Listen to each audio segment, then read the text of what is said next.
in a world crying out for a top 10 show. John Rocha and Matt Knost are here to bring you the top 10. Brought to you by the Schmoes Know. Take it away, boys.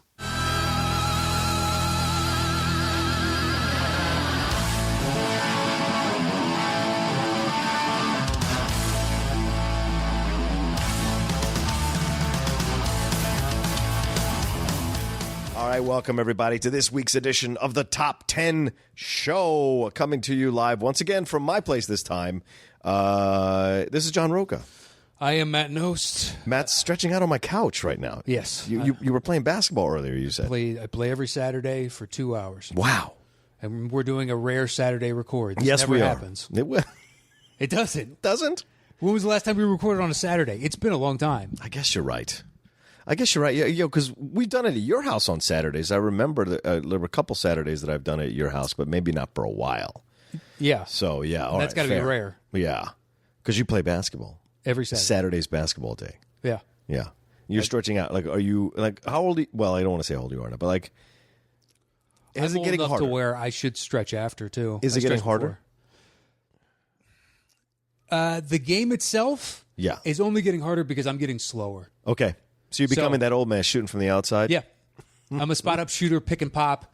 I can still drive every once and again. Yeah. But if you need me, at this point in my game, if you need me to be the primary, Yeah. I just can't do it anymore. Gotcha. Because I've got a busted finger on this hand, so it's taped up. Right. So my left I don't dribble as well, nearly as well with my left anymore. So it's basically I have to go right. Right. And then I can do certain things from the right, like a little Akeem, where you put the ball up and you do the little spin around, or a couple like spin moves, stuff like that. Yeah. But it's my game. I'm just slow. Yeah. You see the things that you used to be able to do, and just like I can't make that anymore. So you're not a shooting guard anymore, or you are a shooting guard, but you're like an older shooting guard. Yeah, I'm like a two that wouldn't exist in the league because, well, I mean, we play as good a defense as we can. Yeah, of But at course. the same time, the stakes are so low. It's just like if you blow past me at this point, Yeah. because I've gotten a cracked rib. Oof. A guy just lowered his shoulder and went right into me. You must play with some hard motherfuckers then. Just when you play for 2 hours, you I run guess. the risk. I guess. And you play as often as I do. I used to play 2 to 3 times a week, every week. Yeah. I used to love to play all the time, man. I haven't found a solid game in a long time, solid pickup game in a long time. And now I just got diagnosed with plantar fasciitis, so now I got to fucking deal with that and then figure it out. But I've been wanting to come back. I bought a basketball like 2 weeks ago because I want to come back and play because there's the court right there. I tried to play at that court right across the street from where I live. Holy Mary, Mother of God. Those fucking guys don't play. And they are young. Yep. And I used to be one of those guys talking shit, being brash and shit. And now I'm just like, fuck, I can't hang with these dudes. So I get angry. So I play angry, which is not always great. Show up at our game. JTE plays now with What? us. Yeah. I will fucking come play with you and JT. Tom came once, but I guess he's had a litany of injuries, but I think rotator cuff was one. Well, that's what happens when you have HGH in your body. Well, whatever. I'm not gonna judge. I will judge. I'm not gonna judge. He blew up overnight. Where'd you get all that muscles, Tom? At our age, we should be taking those things. Yeah, well, not HGH. Why? For recovery, if you do get back into working out fair. and all that stuff. Fair. Just like getting your body back to normal, helping it build itself back. That's a smart thing to do. I guess so. That's a good point because that's what what's his face, the pitcher for the Yankees, Pettit. Andy Pettit said that he was taking HGH to repair his torn elbow. Oh, yeah, but that was also in an era when guys' muscles would rip off their bones running to first base. And Exactly. You're like, I remember at least once that happened. A guy was rounding the bases and just his hamstring tore off his. That's how they diagnosed it later, and you're like, that's not human. I've never heard of that happening. Really? Yeah, no. I'm saying when you see it happening, you're like, wait a minute, I never heard of that happening. Exactly. That doesn't happen in real life to an average person that's not just, juiced out of his mind. Like, who was it? I imagine wasn't it Ken Caminetti that had Coke? Oh yeah, Ken Caminetti. That's right. That guy was insane. Yeah. I had the same thing. What happened with Triple H? Triple H on wrestling, he tore his quadriceps twice. Dude. Once is fluky. Yeah. Twice. Yeah, I got to ask questions at the second time. So, they Look, use if that you're stuff. that unlucky, you should meet up with somebody and just be like, these are my lotto numbers, and you give them a number and they just give you another random one because that is better than your choice, because your luck is so bad right now that you need someone else's help. That shit does not happen to the average person. Yep. Oh, man. Well said. I'm saying take HGH in moderate doses, like, All right. to build back up, but not Right. to, I need to be in contract shape because Right. let's sign a 17 long year deal. Well, tell me where you guys. Well, no, I guess not. Tell me off air because you don't want people showing up. Top Every 10 Saturday. fans showing up going, Knost. If they can ball and they're cool, we'll probably let them. It's all comics for the most part. Yeah, I like to find that Venn diagram of basketball players that are cool who listen to our show. I'm sorry. I don't want to insult anybody listening. But In that's Los Angeles. In Los Angeles. In Los Angeles. That's the final kicker. In Los Angeles. I don't know, 1, maybe 2. That's a Maybe good 2. point. Maybe It is. 2. That Venn diagram got more finite with every layer you added until that final one where it's Los Angeles too on top of that. It's true. Across the world, I bet you we could easily get 2-3 games going. We can field the team. The top 10 team. We'll put a logo. Oh, you want to do that and have a draft? And you're GM, coach, player on one side, and I am on the other? I'd love it. I'd love it. Well, once we get to the All-Star game, that'll be our celebrity version. Absolutely. Well, who's going to be the Justin Bieber of that? I don't know. Well, it's Kevin Hart now, but I think he might be that's retired. Right. Kevin Hart, that's right. I remember that. How have you been otherwise? Good. No Yeah? complaints. Busy. Okay. I'm glad we delayed this show. Yeah. We were originally going to shoot or record this right after the Marc and Draco show, but that show went 2.5 hours. And by the way, getting phenomenal reception. Yep. People love. I'm so glad you guys tuned in and you responded so well to on Draco. Yes. So thank you so much for listening. It's really awesome. And if you haven't, if you're listening to this, I guess you can listen on Tuesday. Marc is going to be my guest again. Marc is going to be my guest for the Outlaw Nation because we're going to talk about the Kevin Spacey stuff and the Weinstein stuff, and he's got a lot to say about it. And he was excited to come on Outlaw Nation to talk about it. So I was really surprised. I was worried he'd say no or it would upset him, but he was like, no, I really do want to talk about this stuff. So it was a fun conversation with him. So look forward to that 2 days from now. And that drops Thursday? It drops Thursday. So 2 days from now. 2 days from now. Yeah, right. That drops. So enjoy this episode and then wait a day. And then you'll get Andrew. Yeah, it's a nice taste, and you get another little taste. We're dealing out drugs. That's what we're doing. And Drugs guess for what? your On ears. Sunday, then, as long as we're doing this, Sunday will be the first Thunderdome. Thunderdome! The voting ends today at 5 p.m. Pacific Standard Time. So get your votes in. It's been up on Facebook and on Twitter. And since we're recording this a couple days in advance, I'm going to try and put it on Patreon. I don't know if they do polls on there. Okay. And we can just cobble together, hey, here's the total votes. Today by Tuesday, and by today he means Tuesday. Tuesday. Yeah, as you're listening at 5 to this. p.m. Because if you're listening to this on a Wednesday or a Thursday, fuck you. But thank you for downloading it. But if Tuesday is what he's talking about, so if it's Wednesday, Thursday, you've missed the deadline, and I'm sorry about it. Well, I'm sure Midnight Squad's already voted, but if they haven't, they're hearing it now. Graham Butler, it's a big squad. Kristen Smith, yeah, it's a big squad of people. they are. God love them. God love them. Hell yeah. But don't get soft. Just because we've got this stuff going on, you still got to tell other people about the show. That's the thing. I want to get our numbers up to 40 or 50,000 downloads a week. We're almost there. We're not quite there, and I want to get up there. Well, we've keep telling more people. We've exceeded that number already. Well, but not on average. Exactly, on average. Well, I think on average, I want higher average. I think our average overall is higher than that. Yeah. I think our hardcore listeners every week are somewhere close within that number. Okay. All right. Yeah. Good. Yeah, we can build. Okay. People, we can build. I know. We can make a $6 million man. We can make him stronger.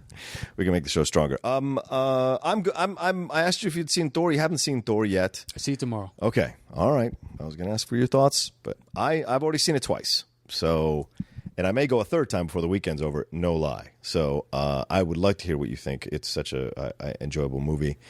I don't know what else. All right, so this week let's just get to it. We are talking. Let's get to it after 15, 20 minutes of top bullshit. Has it been that long? I have no idea. I don't have a clock in front of me. We are doing this episode in honor of the murder on the Orient Express coming out. Correct. I said to Matt, we figured out we should do large ensemble. We should do ensemble movies. Yeah. And then it became too hard. And too hard. Matt texted me and he's like, can we split the atom a little bit more? And I was like, what about large ensemble movies? And he said, well, sure. Why not? Defer to that. It's something I just don't know how else to split the atom. So it's just that's the most obvious. Even that I knew was, it's too wide a topic because there's I mean, I've made my list 5 times now. Yeah, we were figuring out our lists right up to the point where we hit record on this episode. So like, what you're getting is very fresh lists. It is raw feelings. We just tore the Band-Aids off. That's right. This was harder just because it's such a wide scope by which you can. It's a catch-all for so many movies. Yes. You could do genre specific. Yep. And you're like, well, shit, okay. And then it's also, what does ensemble mean to you? Right. And when I think ensemble cast, like sometimes I want certain things, and sometimes I want other things, and a lot of things end up in this fucking category. I believe I might have at least one you don't have. I'm sure we have 5, 6, 7 we don't have. You know? Yeah. You're saying you hope you have one that I have. One, I think I've got one for sure you don't have. I don't have. Okay. Yeah. You probably have. There's probably a lot that we don't have on each other's lists. True. I just knew putting this down. I was like, there's no way in hell. But at the same time, it's a fun movie. Yeah. Okay. But yeah, it was fucking brutal. I love. Just because the people that attack and say, "What about this movie?" You're not wrong this week. Right. There's certain weeks where we both do it because you at home do it too. You hear something, you just dismiss it out of hand. Yeah. That's bananas. You're a fucking idiot. That's right. I believe your opinion on these other things, but you're a fucking idiot about this. And so within this topic, it's just like, oh man, pick your poison. Yeah, exactly. It's gonna be fun to talk about, and we'll have some at the end, near the end of the episode, or we're gonna talk about some Patreon stuff. So stay tuned for that through the list, and then we'll talk about that because we got some things to tell you. All right, so Matt, do you want to tell them how the show works? Sure. Once John and I finally set a topic between the two of us, we go separate ways and create individual top 10 lists. We show back up here. I do my bottom 3. He does his bottom 3. I do my next 2. He does his next 2. Then we trade one apiece. Once we have revealed our personal top 10 list, we create the shows between the two of us. Bang! That could be one of the best. That felt like I was on a roller coaster ride. I enjoyed that right after it was that done. That could be one of the best. And once again, thank you, Kyle. It's the have. Stopping hard right there. Otherwise, I trip over it. That's what you're doing. That's what I feel like. I feel like the roller coaster is going up when you say hard, and then I'm going right down to the end of the roller coaster. It's fantastic. Listen, now that I've got it, I can start selling it. That's right. Boom. So we'll have even more fun with it. All right. It only took 100 and something shows. Well, the point is that you got to it. But I think the problem is that I don't practice it. Oh, well, fair. The practice is on the show. All right. What's your number 10? So 10 was the one I had blank. Oh. The bottom of the list was on some level harder. Yes. Because there are certain ones that are just like, boom, that's making it, that's making it, that's making it. And then it's just like, after that, there's 5, 6 slots that you could choose anything. Yeah, sure. So I like an ensemble. I like sometimes where an ensemble can dance around and the story floats throughout. Okay. Where it's almost, it's there. You're picking up pieces to cobble together the overall image. Yeah. Which is why I chose Lock, Stock, and Two Smoking Barrels. Oh, good choice. Because I like an ensemble. Just like, look, you know every one of those characters. Yeah. Because they spend enough time with each that even when they're, one-dimensional, like the two guys robbing with the antique shotgun thing. Yeah. You still have an understanding because the interplay between the two of them, the camera spent enough time with them to give you enough story to where you cared about those characters. And then it just moves right on. I love those guys. Yeah. Was it shotguns? You mean like guns that fire shots? Yeah. Oh, you must be the Brian to the outfits. Yeah, guns that fire shots. Yeah, I love those guys. They're hilarious. Because he's like, when he turns around, he's got them, what the fuck are you doing here? Oh, brilliant shit, man. But they do it, over and over. And then you go to the two black guys that tried to rob the bookie place, and the things come down immediately. Or is that Snatch? That's Snatch. That's Snatch. Yeah. That's Lenny James from Walking Dead. Now, Lock, Stock is with Sting, and there's the kid that gets in over his head because has been cheated against by a stellar villain. Yes. And you get to know all of his henchmen and all that stuff. Right. The big, brooding, just muscle guy. By the way, that guy, the brooding muscle guy, the governor, his real name is, he's a real guy who was really a criminal and really had done those things in the underworld. He's like the British Danny Trejo. Like, the motherfucker's got credentials when he walks onto a screen. And he actually died, I think, a year or two after that movie came out. And they dedicated it to him. Oh, afterwards. I didn't know that. Yeah. And you're right. And it's great actors, fun, great actors. One of those guys is still working now. Matthew, I think Fleming is his name. You see him pop up every once in a while. He's the guy who was the longer hair or whatever. Yeah. When he's talking, was that Timbuktu? Was it, that kind of thing. That guy, so you see a great array of interesting guys. What a debut film from Guy Ritchie. Because even the guys who are like, fuck, the horticulturalists, the weed guys are interesting. The guys guys who live next to him who are the criminals. Can everybody stop getting shot? That guy and all his crew, and then the black guy and his crew with the Jerry curl. Yep. And then you have, of course, the 4 main guys. So there's so many crews running around, and Vinnie Jones. Exactly, and it's linearly non-linear. Right. Yes. The story is pushing through to like an endpoint of like natural progression of time. They just kind of dance around and fill in what's going on as this story is progressing. Like, oh, you don't know this, or here's something that this action in the scene that you didn't really pay attention to because you were focused over here. Yeah. And here's the side story of that. Yeah. And that's what I like in an ensemble sometimes. It's just like they allowed everybody to play, have fun, and pull off a really successful product. Yep. And sometimes I can't choose between the two. I like Lock, Stock, Two Smoking Barrels, but Snatch is a lot of fun. I enjoy Snatch. God, I love Snatch. Yeah, man. the parts of Snatch that I love, even the stupid things like with the dogs. Yes. But it's a riveting scene. Yeah, it's unsettling as fuck. It is. Man. It is. Yeah. But it also gives you great character development about the gypsies. Right. And Brad Pitt is a gypsy, and just like it's the most unglamorous role, although it is still glamorous because he can knock any son of a bitch out with one punch. Yeah, and the guy's in shape. Yes, for that he is. film. He is ripped to pieces in that film. It's amazing. Yeah. But not like Hugh Jackman in the future past. No. He's like wiry. Yeah, there's your HGH from earlier when you take it too much as the civilian. So that was my 10. That's 10. What's your number 9? My number 9 is the Linklater classic, Dazed and Confused. Oh, by the way, I just interviewed him. I know, you told me. How'd that go? It was really, really fun, man. That guy is so chill. Like, Chill looks at that guy and goes, damn, that's Chill. He was so relaxed in our conversation. Because sometimes you think you meet these directors and they get very, like, oh, this is an outlet. I have to talk to them, blah, blah, blah. He was very nice, and he was just recovering from the Astros winning the World Series the night before. So he told me after the interview that he didn't wake up till like 3 minutes into the interview. Well, he was a pitcher in college, wasn't he? Mm-hmm. So we talked, but the movie we talked about, Last Flag Flying, what incredible conversation with him. And I think when you listen to this Top 10 show, it's coming out on Friday, I think, at Collider. So you'll be able to watch the whole interview. You get a taste of John all week. I'm just saying. You got anything coming out Wednesday on the network? No. We need to line you up something because you got Tuesday, Thursday, Friday, and Sunday. Yeah, then people get sick of me, please. No, but like he's great. So yeah, keep talking about it. But I'm not always the biggest fan of his movies, so I don't have any Linklater on my list. So go ahead, talk to me about Dazed and Confused. We're talking to everyone. As you besmirched Linklater. I'm not besmirching him. You're not the biggest fan? I like the Before films, Before Sunrise, Before all that kind of jazz. Okay. I liked Last Flag Flying.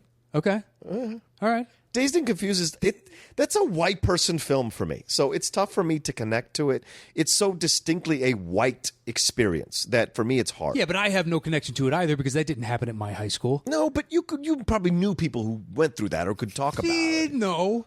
I don't know anybody where they had hazing that full scale where the whole town was complicit in the torture, in essence, of 8th graders. It's true. The whole town is like, well, that's what kids do. Right. Seniors who are 4 years old and just shy of men. Yeah. They're not quite there, but they got the physical attributes to hang with us now. They haven't developed their minds, so they're not exactly men yet, but they might be able to kick my ass. You got to respect them.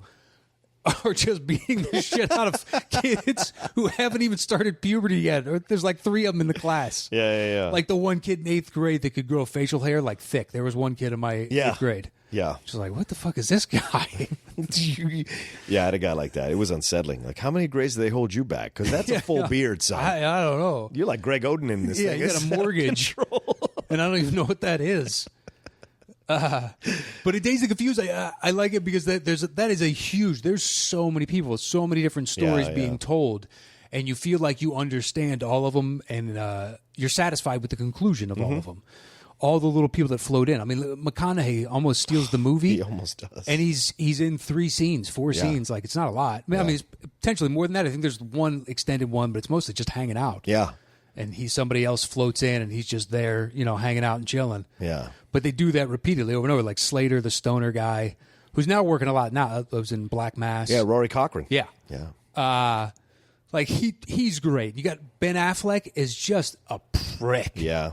And I believe him. Like I knew a guy like that. If you want to pick singular individuals, right. I knew a guy kind of like that. Yeah. That just, so did I. Yeah. And like I kind of knew a guy like that. It might have been different, individual entirely, but like the attitude reminds you of like, different person, but same shit. Yeah. I get it over and over. But within that, it's such a fun movie about the stupidity of youth and exploring like who they are, and also like growing up and doing kid shit like the mailbox baseball, like throwing the trash cans and that, and they took it to a degree they didn't expect, and they almost get run down. The guy pulls the gun, and it's ridiculous, but it never propels the story into like this could never happen in one night. Right. This is all very believable, and like a bunch of kids that are allowed to do this much would get away with murder. Yeah. The keg showing up to the kid's house. Oh yeah, like right. on the delivery. To the kid's house. Well, Parker Posey and her girls doing the things they were doing to those girls too, like all the stuff they do. Like it's like, ooh, that's unsettling as hell. Yeah, that shit they go through. No, see, the reason I say it's, I don't mean to be derogatory. It's a wife. I just mean like I'm first generation American, so I didn't have brothers or sisters who grew up in this country to tell me what that experience is like. Do I know people like this in growing up in a small town of Virginia, in Dale City, Virginia? Fuck yes, I know the McConaughey guy. I know the Ben Affleck guy. Oh yeah, I know a McConaughey. I know and I know the Parker Posey. The party that's a stoner and whatnot and comes from rich means. Yeah. I know somebody that fits that bill to a degree that's scary. Yeah. And other ones would be like, I don't know anybody like that, but I could see that person seems very real to me. Yeah. Over and over and over again. Yeah. And like the idiot high school football coach. Right. That was our high school. Know that guy. Yeah, that was almost just like he used different words, but it is that. Yeah. This guy's got this little fiefdom, and he is imposing his will. Just ridiculous, just over and over. And from the first time I saw it, I think we had it at a buddy's. I was staying at a buddy's, like kind of all weekend thing, and we watched it like 3 times over the course of the weekend.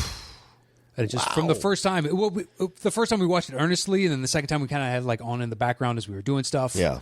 I think maybe the third one, it's just like we had a long weekend, and we're just like, yeah, let's watch that again. Yeah. But yeah, I've liked this movie since the first time I saw it. So okay, when we're talking ensemble, like this is definitely an ensemble film. Yeah, this popped into my head. It was like, yeah, I like that ensemble film. Absolutely. It's just not as good as the others on my list. That's because the story doesn't. Nice allow segue to 8. Well, it's just the story only goes so far. Yeah, so it does.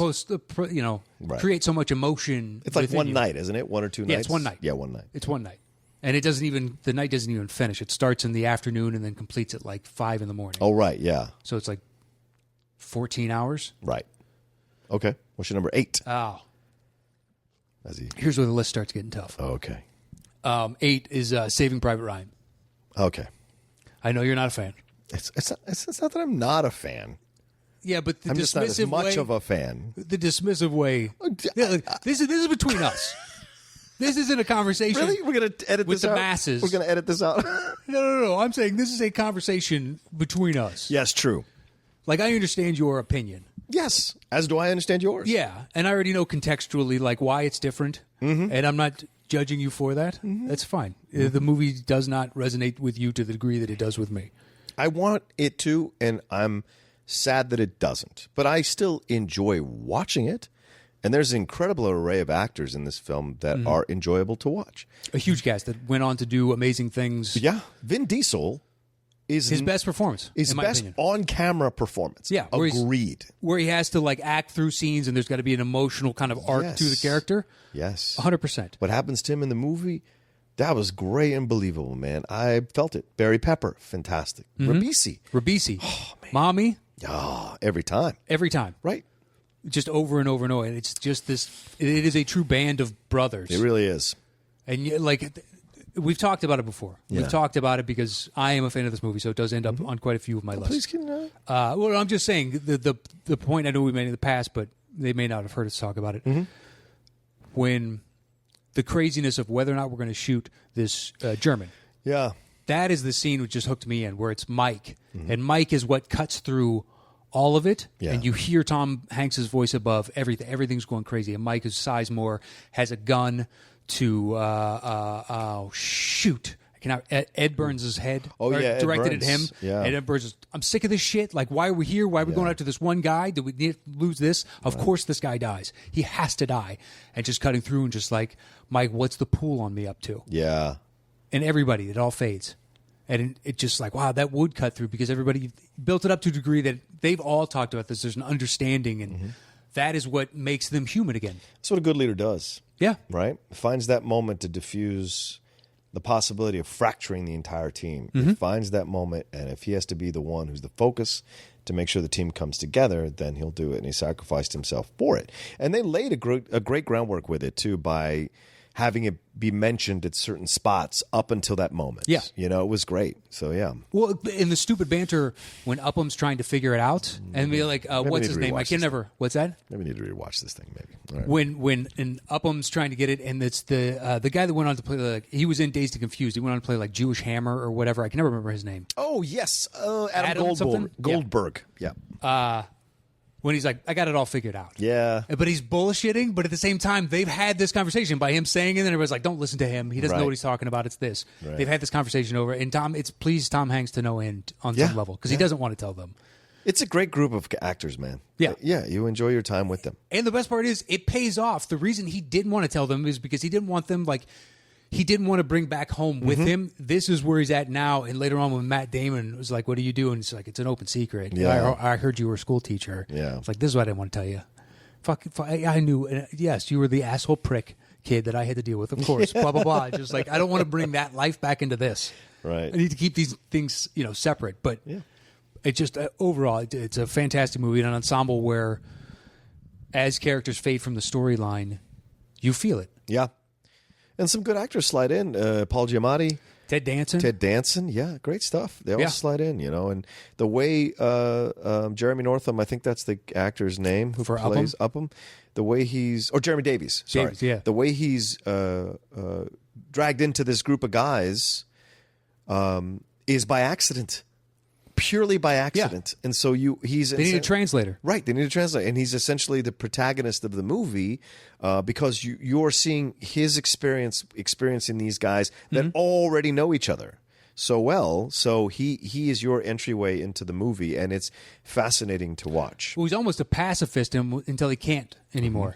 Right. Because he cowers in the stairwell when Adam gets killed. Dude, that knife. Yeah. Brutal. Yeah. No. Just like this doesn't need to happen. We don't have to do this right. Oh my God! And Upham's just the fact cowering. that he shushes him as he's killing him is just like, oh, I know, terrible, man. It's just powerful. My issue with it is that it bothers me that Damon doesn't. It bothers me that he resists it. It bothers me because that to me is a futile. Then it's a futile situation, and it offends me to no level because I was in the military, and if I was with these dudes and I was going after this guy and he was like, "Fuck it, I'm not leaving," I'd have shot him in the fucking heart because it'd have been like, "We lost 3 of our fucking guys coming to get your bitch ass. We're gonna snap your fucking legs in 2 if you don't come with us." And so to me, there's more of my anger lies about the film because it turns him into this kind of I don't know, pseudo hero, and that he's the old guy at the end. I'm like, "Ugh." And so to me, that's where I know it moves you. So I'm not trying to insult you in any way. No, I've never thought about it really from that perspective, like really siding with Ed Burns and I did the dissenters. Yeah, and I'm not the new team coming, but like I don't like Ed Burns, so to side with him makes it even more frustrating for me. So to see him, I don't dislike Ed Burns. He just hasn't done a whole hell of a lot to love. There was this one fucking movie. This guy. But anyway, I just built a hell of a career out of it. He really did, didn't he? Good for him. He really good for you. Good for you. Exactly. Good for you, Spider. You do you. All right, that was your number 8. That was. Do you have more to say? I don't want to cut you off. Do you have more to say? No. Okay, go ahead. So then my number 10 is an old school classic that I've talked about before. Rat Race was a bastard version of it, but it's a mad world, which a lot of people haven't seen. I would say don't, but what? You've seen it? I don't like that movie. What? I don't like that movie. How the hell can you not like that movie? I actually like Rat Race. Wow. Yep. Over It's a Mad World. Don't like It's a Mad World. We're talking Sid Caesar. Don't care. We're talking Spencer Tracy. The older woman who's wearing a bunch of jewelry and she's always blustering. Ethel Merman. But a Broadway legend. She's shaking her wrists and her like all the necklaces together, so she's clanging in every scene. Yes. She's already manic enough. She's supposed to irritate you. It's so over the top. It made me hate. The whole film is over the top. I know, but it's just like why does this? Everything is already a cartoon. Why does this need to like really be a cartoon where it's beyond like just action in a frame? Now it's action and sound and volume and it's everything. It's trying to stimulate every sense possible. I don't like you right now. I'm just saying, I don't enjoy it. Go ahead. Ethel Merman, Sid Caesar, Milton cast. Berle, Don Knotts, cast. Phil Silver, the Three cast. Stooges, Mickey Rooney, Buddy Hackett. I am not Rochester, smirching the Peter cast. Falk. I love them in so many things. This is an incredible ensemble cast of comedians, and the whole film starts out with Jimmy Durante crashes off a highway in traffic, and all these people run down the mountain to help him, and he dies, telling them there's a treasure buried under the letter W in this place. And so they all band together to go and find this treasure, and they go on these madcap adventures, racing each other to get to the treasure. And then by the end, they all kind of, well, I don't want to ruin it, but by the end, the police get involved, and then there's a twist with the police getting involved, and it's just great. If you like the old school comics, this is your kind of movie. And the fact that I grew up during this time where I want to say that, but I didn't go to Catskills or anything like that, but I grew up appreciating the older comics because that was comedy that I got to see on TV, Jerry Lewis, all those people. So to me, this is a film that always makes me smile and warms my heart. And it's a Criterion Collection film, so it's valid to be on my list at number 10. So there you go. Yeah. I know. So it's one of my wife's favorite movies. Is it really? Yes. How great. It's one of her I dad's think your wife favorites. and I would be great friends. She's an Elvis fan, and it's a Mad, Mad, Mad World fan. I think you like to think that. And I can't deny you that thought. I have no idea. Maybe you could be Wait, thick are as you trying to thieves. say your wife would not like me? She doesn't really like hanging out with people. Oh, for the that's most fair. part. That may be why I don't ever see her when I come over to do shows with you. Unless she doesn't like me. No. We just have, she's gone every day during the day, and we used to always record these in the middle of the day. True, we did. Traffic's the easiest. We're both free at that time. Let's just do it now. We were? Yeah. Yeah. Right. You can tell me she doesn't like me, man. I'm not disavowing you of your belief that you think the two of you would be good friends. All right. So anyway. She does appreciate that you're an Elvis fan. I know that much. That's good. That's good. All right. So my number 9 is a kind of the other side of your number 8, which is The Thin Red Line. Okay. I enjoy this movie very, very much, and where some people think it's a mess of a film, but I love Malick. I can't explain it. I don't understand why I love him so much. It's stream of conscious filmmaking. It's pretentious filmmaking that would irritate me coming out of anyone else. Okay. But for whatever reason, Malick hits my buttons on a level that no one else could possibly do with this kind of filmmaking. And Thin Red Line is frustrating because there's no real kind of, I understand there's no real kind of story here. And it's scenes. I understand the point of that. Yes, right. It's to show you this kind of stuff. Yeah. It makes for an underwhelming feeling upon leaving. Mm-hmm. For you, right? For you? Yeah, for me. For me, I enjoy it because these are like snapshots of war, right? It's almost like it's almost not a war movie because it's more about human experience of this. It almost, you could remove war and put any kind of traumatic event without a doubt and make this about and shoot the same scenes with these people, and you get it. And so that's what I enjoyed about it, is that it took war out as being this kind of special thing, and it made it as connectable as anything else. And I appreciated that kind of intelligent approach to a different kind of war movie. And I've seen his last 3 films, and I know people would probably go nuts about it, but I enjoy my time in the theater meandering through that motherfucker's mind. For whatever reason, I do. Okay. And so this film speaks to me more than Saving Private Ryan. Now, Saving Private Ryan has some incredibly emotional moments that I understand as mainstream filmmaking. What I enjoy, I'm not trying to be insulting. You're not, but there's no way you can't be with that sentence. You can't just slip that under the wire and boom, just sniper it in. That was, what is that, a 180 scope or a 360 scope on video games? I can't remember the terminology. You just turn fire and it's a headshot. Look, I get that you like the Big Bang Theory. I get it. Exactly. I'm more of a Louis Your bread fan. and butter, your white bread and butter sensibility. No, but it is a good war movie. Obviously, Saving Private Ryan. It has this kind of linear film. What I enjoy about Thin Red Line is it's something completely different. It's artistic, and I enjoy it.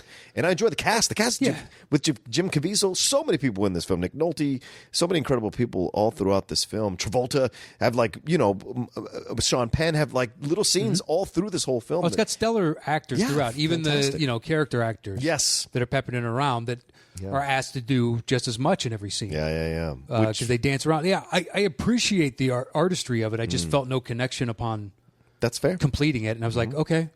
Yeah. It didn't resonate. Okay, fair. All right, then my number 8 is the Poseidon Adventure. Interesting call. I like that. Yeah? Didn't Not make on my your list? side list, but yeah. Ooh. Oh, I Dude, love this movie. Once again. Yeah, I know. I love this movie, man. It's one I've talked about on the podcast. I think we did disaster films one time. I think I talked about this one, but like, this is great. Gene Hackman leading this all-star cast: Shelley Winters, Ed Albert, Red Buttons, so many great actors: Connie Stevens, Ernest Borgnine. All through the whole film. Leslie Nielsen is the captain of the ship. And what is and don't see that fucking remake with Richard Dreyfuss. Don't you ever go near that piece of shit. The Poseidon Adventure is a fantastic 70s film. The best of the disaster films from the 70s. Screw Towering Inferno, screw Earthquake. This is the one.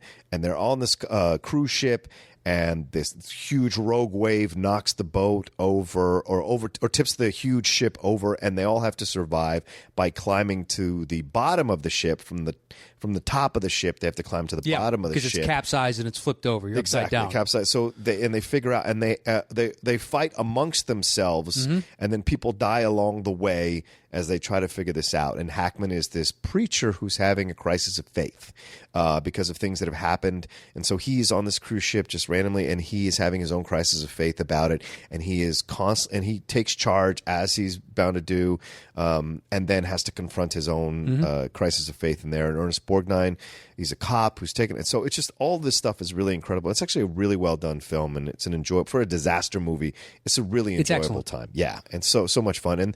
And the people who die, when they die, is really tragic and sad, and you feel it. You feel it. The set design is really good in it. Yes, with everything absolutely. upside down. The stunts are amazing when the ship turns over. I stumbled upon that when I was like 15 or something. It was on one day. Yeah.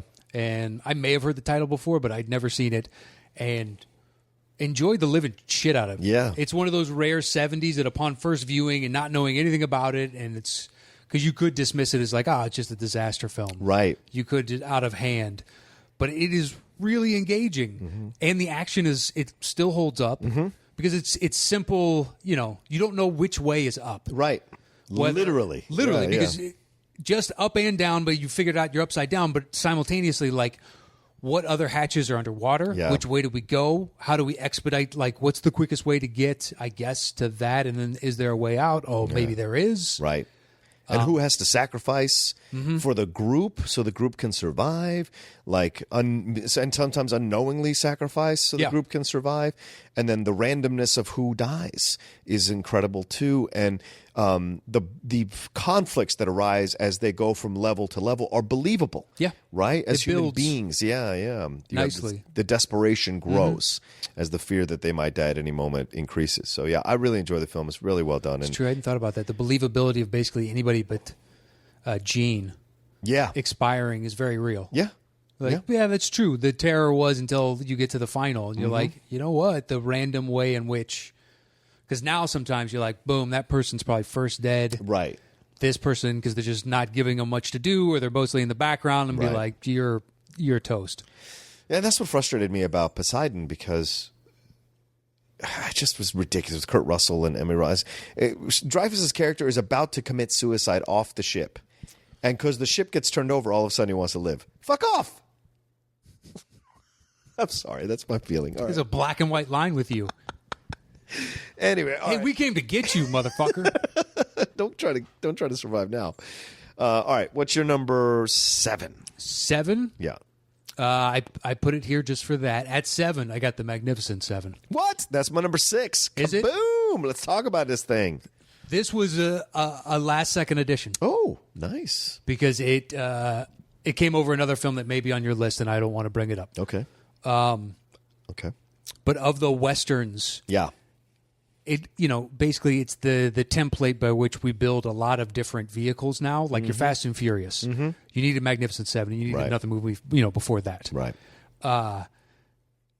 And within it, it's still really, it holds up to a degree that's really impressive of the Westerns of that era. Yes, it does. It's just as good. I just watched it not too long ago. And I was like, God, this is still a good movie. It makes me want to go back and redo our Westerns because I think I put it too low on my overall 10 list. I didn't want to say anything. Yeah. Honestly, but it had been so long, and I was like, I've seen all these others. Yeah. That and 310, not having that on my list, that does piss me off now in hindsight. Yeah, I'm so surprised I didn't make I know. the list. In hindsight, I was like, you know what? The more I think about it, why wouldn't it, I could easily take that out. It's a good thing we have a new show to do. Yeah, it's true. But for Magnificent 7, so Yul Brynner should be ridiculous in this setting. In so many levels. Should be just the worst choice possible. But who else is going to stand up to McQueen? Right. Because it's two sides or different sides of the same coin. Yeah. Of who's the coolest alpha in this scene? All through it. I know. Right? You have such great actors. Robert Vaughn's in this thing, James Coburn, Charles Bronson. You have a who's who of alpha actors all through this film playing kind of lower status to Yul Brynner's character, including, and this is one of McQueen's first films. And then you have Eli Wallach being the great villain, a Mexican villain. Yeah, he's always great. Yeah, he's always great. And then you have a young Horst Buchholz, the German kid, and then the one that wants to join them, but they initially don't want to let him. Right. And of course, for those who are film historians or cinephiles, you know this is based on Seven Samurai, Kurosawa's film from the 50s. So it's a loose interpretation of it, but it's so well done here. And with the Elmer Bernstein music is fantastic as well. So all of it all through is just it's so much fun. Even when it's dangerous and people do die in this movie, it's still fun all through the whole film, and it does actually resonate with you after you're done watching it. Oh yeah, without a doubt. Yeah. I mean, I like the initial setup on Yul and Steve's characters. Yes, I think Chris, Steve. Yeah, Yul has just a standard. He's just Chris. Yeah, right. But McQueen's name is like something interesting. A lot of the characters have nicknaming because it's a Western, but they didn't go over the top with it. Right. They wouldn't Tarantino-esque where it's like, this is, Snake Dragon Blood Killer. And you're like, what? Snake Dragon, that's right. What? Or Guy Ritchie, Four Finger Frankie or whatever. Yeah. At least that seems more plausibly believable. Sometimes Tarantino gets a little bit, for my taste, just a little too much with the names. Black Mamba? Yeah. And Kill Bill is where it's just like, I was like, okay, this is really, it's taking me out of the movie. Or an Ishii. Yes. But yeah, so they're set up, and they basically it's turned into kind of a whites only camp. Yes, which in the West was a thing. Yes, where on the outskirts were different ethnicities, especially like Chinese people that would do laundry and whatnot. Yeah. They couldn't be in the township, or Mexicans in that area had to live on in hillside towns adjacent to, but they couldn't actually be within the town. Exactly. So they changed it into a whites only, and they wanted to go and bury a man. It had been paid for, but now you weren't allowed to do it. What a great beginning, man. I know. Right? It's a very real thing. And you're like, and Yul Brynner's like, what is it? It comes into odds. What are my odds of getting up there? Like, this, and just like, I'll take those. Like, give me I'll do it. And McQueen just joins him. But I like it. It seems very believable that two guys would have this simple morality within this moment. Yeah. This is the right thing to do. And it's a great way to introduce both these characters because they've never worked together before on anything. And here they are coming together because they have a common morality about the situation. Yeah. And one sees... They're being decent. Right. And the guy who's Chris, who's the Yul Brynner character, he takes the reins. Vin Tanner is the guy's name, is McQueen's character's name. Vin, okay. Yeah, he joins him because he thinks it's the right thing to do and because he doesn't want that guy to be alone in his battle. And that's just noble in that moment. Plus, right? he also wants to stick it too. Yeah. There's like the third layer of like, you guys are pricks. Yep. You're all a bunch of pricks. Yep. And it's the vocal minority that had made this happen. Yep. And the vast majority just like, it's not worth the fight to me. Right. So they're just kind of passive through this situation. Right. And then you have the Mexican guys come in to try to get help from them, and Yul Brynner, once again, noble guy, he's doing it, for food, basically for food, I mean, not much else. $20, I think, is what the job pays. Right, $20 for the whole job. For the whole job, right? And even with inflation, that ain't shit. Exactly. If you adjust for the devaluation of our currency, taking off the gold and silver standards, and then inflation. That $20 still isn't worth much. Right. Still, put your life on the line. But what's great about the film is that each of these characters come in and they're already fully formed, dude. You don't get a lot of time with Coburn. No. But he's already fully formed in your mind because of the acting that Coburn is doing, the interacting of his character. The dialogue and the scenes they set up. The one guy that thinks that Yul Brynner actually has a side scam. Oh, Brad Dexter. Yeah. And he's like, don't worry about it. I believe that whole scene to this day. Yeah. Because it seems that in no way does it seem like over the top actor. We need to over explain this to the audience. Yeah. It seemed very believable. It's like, I got you. Kind of. I got you, Chris. Don't worry. Yeah, they took it right to the line. I think you could do, it sets something up. We're like, of course, if you make it look more believable, the audience is more apt to be drawn into the story as a whole. Absolutely. As opposed to earlier movies where sometimes it's just so over the top. Yeah. It's understood. You have to educate your audience over time. Exactly. And the way this all comes about too, like there's twists and turns in this movie that are interesting and fun. You think they've won, and then there's a twist, and you're like, oh shit, and then they got to go back, and the going back is where that's what makes it a great Western. They don't have to go back. Yep. But they choose to go back, and that's why they're heroes, and that's what makes it. And they pay a call, and they pay a price. Yes, they do. And that's why it's such a great film. Well, yeah, but they pay a cost once again, just like Yule and McQueen did before, not for the financial reward, right? But for the morality of this is what I feel needs to be done. I just love that line. No one throws me my guns and tells me to leave town or something like that, and I'm just like, oh yeah, man, I love that. Go get them. Like I love that line. I love the opening where the Mexican villagers are like, which I don't understand. They go to Yule first, and they're like, "You seem like a guy that would know where to get guns." Right. Okay. Is that how they did that? I don't know. Wouldn't you just go to a gunsmith or a, Well, what does he say? Like gunmen are cheaper. Yeah, he says guns are cheap. I mean, gunmen are cheaper than guns. Basically, right. Men are cheaper. Yeah, men are cheaper. That's what he says. Yeah, men are cheaper. And I love that because it's true. Mm-hmm. They already have their guns. Right. They already have their bullets. Like as long as you pay them enough, that comes out of their end. Right. This is what the job costs. How many ever bullets it takes you to do that, so be it. Yeah. But yeah, just the idea of like it's cheaper to do that, but he finds all these people that are willing to, with the exception of the guy that thinks there's a scam below, but right. All these people are just joining because they side with the plight of these people. Yeah, and they also have their own motivations. Like Robert Vaughn is running away from being this kind of killer, so you have almost a PTSD type storyline in this film. Okay. Because he has like dreams. He wakes up screaming, like we heard a lot of Vietnam veterans did from going to Vietnam, from the things he did. And you see, and the kid is trying to prove himself because he's a what we call a campesino. He comes from the village, and he's trying to prove that he's a campesino. Yeah, that's what we say. Those are people who grew up on farms or rural places like that. Okay. They're campesinos. The equivalent of like villager? Yeah. In essence. And so he's trying to prove himself as a gunman because he has been under the foot of these gunmen from when he was growing up in these small Mexican, which is why he calls them out when he rings the bell and insults them. And then you have Chris who's trying to figure that, and then you have Steve McQueen who's like, I don't want to be a grocer. I still want to be a gunman. Blah blah blah. I don't want to settle and do the simple life. There's still my desire to do something in the world, exciting and adventurous. With Colburn, it's because he got fired from that job for killing that dude. No one was going to work with him again, even though he had every right to defend himself. Yeah, no one was going to work with him. And Charles Bronson has no money at all, which is why when they have that great scene when he's cutting wood, he says $20. I never worked for so little, right? And then walking out, and he goes, I'll be there. $20 is a lot of money right now. Yeah, exactly. Nothing. Right. He's chopping wood for his breakfast. For his breakfast. Hasn't even eaten yet. Nope. Got to go chop some wood first. And enough to cover this breakfast. Right. Which if $20 is enough for a few of these guys to go, all right, I'll do it for $20. What did that breakfast cost? A nickel? Yeah. You know? Right. You have to go out and put in backbreaking. Yeah, but they keep bringing up his jobs. Yeah. Whatever that like, which I did that for $6. Johnson County war or something like that. Yeah. There was like a county war or something in that. And I got $3,000 for that. Yeah. Yeah. And then it brings up the next one. I got $4,000 for that. Or it builds up like a tiny little bit, and you get $20 for this one. I just love how he's mid swing with the wood when they go $20, and he's like, "What the fuck?" But they're not small pieces either. No, he's those are because they keep getting stuck on the top of the axe, and he takes it and goes to whack it back on the stump. Charles was a man, damn it. Hell yeah, he was. Jesus. What's your number 6, man? My number 6. My number 6 is the one that I was like, I don't think I'll have this one. Okay. Topsy Turvy.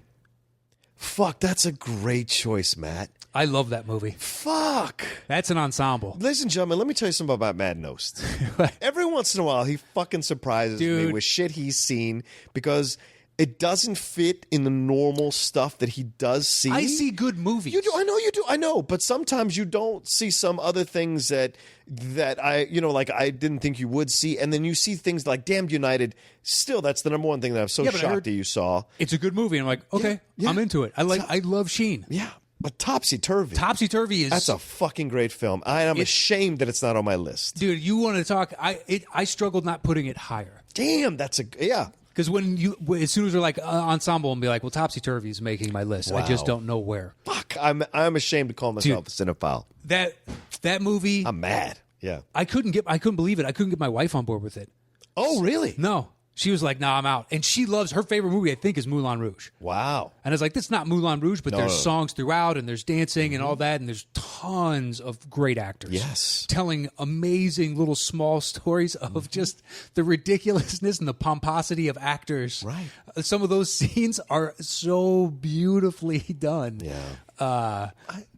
But from the writing aspect and like the it's not Rogers and Hammerstein. No, it's Gilbert and Sullivan. Gilbert and Sullivan. Right. It's Mikado. Yeah, the Mikado. Right. Mikado. Right. Is what they're making. Yes. So they're this is a true story on some level. Right. But they're struggling. They want to come up with their next play. Right. And I think is it Gilbert does the words, Sullivan does the music. Right. So Gilbert wants to keep going. Sullivan thinks he might want to check out. Yeah. And then Gilbert, there's basically a traveling exposition of Japan is bringing their culture, but it's just very specific parts of their culture to like this little mini World's Fair, but it was only focusing on Japan. It's Jim Broadbent who's playing Broadbent. that. Yeah. Yeah. He goes in there and he sees it and he's there with his inspired. wife and he's inspired to create this thing. Right. Yeah. Because the other guy wants to go and write retire. Like, he's kind of he wants to do symphonies or he wants to do something more grandiose. He wants to be more artistic. Yeah, he wants to be more artistic. He wants to deviate. He's been so successful. Yes. And he's the more, and then the Gilbert is more like, it's about money. If we keep churning this out, not to depreciate the art that he's creating. Right. But that is his driving, like, I can always do another, even if that one wasn't good, and his belief in himself. And just them pushing through and like all the stupidity. Andy Serkis is amazing. He's so good. And he doesn't say but Yeah. like 8 lines. Or not even 8 lines, 8 words maybe. Right. He does a lot of like prancing around. And he's their choreographer on That's some right. level. He's the choreographer. That's why he's got that beard and the fucking pipe. Yes. And he's walking like when the Japanese ladies show up and show them how to walk. Yeah. And there's a bridge between them that they can't find yet. Right. So they're just on 2 different banks trying to forge a path between the two. And he's just kind of like, before they get started, Yeah. they're being mesmerized by him, but there's so much more other action going on around him as all these actors are interacting in the way you would do on like rehearsals and trying to get something off the ground like this. Just so many little tiny parts like in the actors' green rooms. You're shaming me so bad, man. Go ahead, yeah.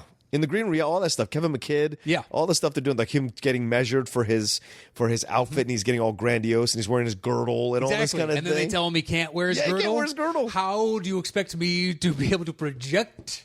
And just the specificity by which he is hard consonant. Yeah. This projection of posh. Right. But you're just an actor, man. You may have come from that, but you're a fucking actor. I love it. Every time. And there's the snide guy who's peppering in jokes, who wears the glasses. He's got a big part. And so many great actors. Timothy Spall is great when they're going to cut his number and they join with him on the stairs. Defend him. Yeah, on the stairs. Dude, I love this film. It's a Criterion film. It's one of the first Criterion things I ever bought because really? It's one of these things. I caught it on Sundance Channel I know. in the early 2000s. Didn't even know what it was. Yeah, didn't know what it was. Started watching it and I was transfixed. And it's a 2.5 hour movie. It's a long movie. Doesn't feel like it. No. And if you're a theater major and you're listening to us and you've never seen Topsy Turvy, finish listening to this episode and put it the fuck on. You will love it. And anybody who enjoys history or exploration of that time period in our world, which is like the 1800s or whatever, or early 1900s, I think. I would, it's probably say early 1900s. Yeah, and new technology. Like the phone is new. Yeah, there's a lot of. They technology. have electric lights. Yeah, so electric that puts lights. it after a certain point.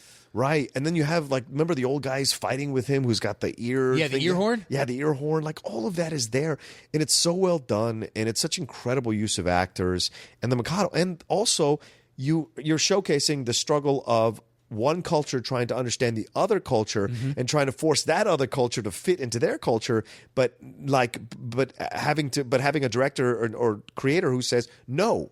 You will have to assimilate into the smaller, quote unquote, smaller culture or the culture you're trying to appropriate. Yeah. You have to assimilate. You don't have to make them act like you. You've got to act like them. Yeah. And I love that. You have to see them for the people that they are, even though you're telling it's very kabuki. Yes. With all the pronounced makeup. Right. And I mean, it's not obviously not kabuki. Right. But it's demonstrative in numerous different ways. But I love that movie to pieces. I don't know how many times I've watched it since I discovered it. Fuck, man, I feel terrible not having it. God love you, Matt. All right, that was your number 6? That was my 6. All right, so my number 6 is already Magnificent 7, so my number 7 is The Royal Tenenbaums.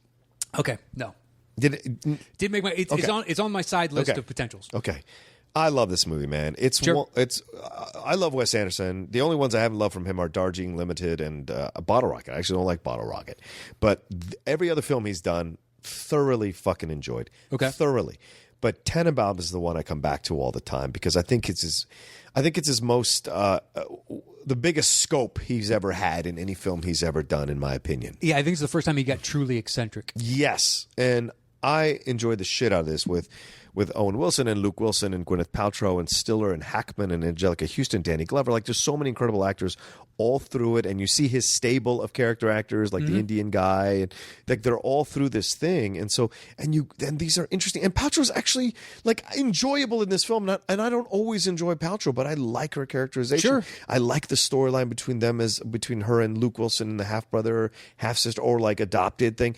Like all of that, you get the understanding. And Hackman is so engaging as the patriarchal figure, even though he's a terrible asshole who's using everybody. Exactly. Yeah. He's a dick. Yeah, he's a phenomenal dick. He right? is, but he's a lovable dick. Yeah, you understand why they keep letting him back in. Exactly, it's a lot of fun. Exactly, and then and Owen is full nuts in this whole movie, and then Ben Stiller is full angry guy, and then he has his two kids because he's dealing with the unexpected death of his wife and their mother, and the two kids are dressed in tracksuits. Like he's trying to understand his grief, and then you have these incredible, like it's so nutty and weird and different, and yet still there's these incredibly human, vulnerable moments that they have between each other because no matter how fucked up your family is, that's still your father, that's still your mother, and you still want to connect or be loved by them or get and understand affection and understand them. Yeah, and through the whole movie, that's really the prevalent thing, is trying to be understood for the uniquely different way that you are, finding acceptance from the world around you for who you are. You know what I'm saying?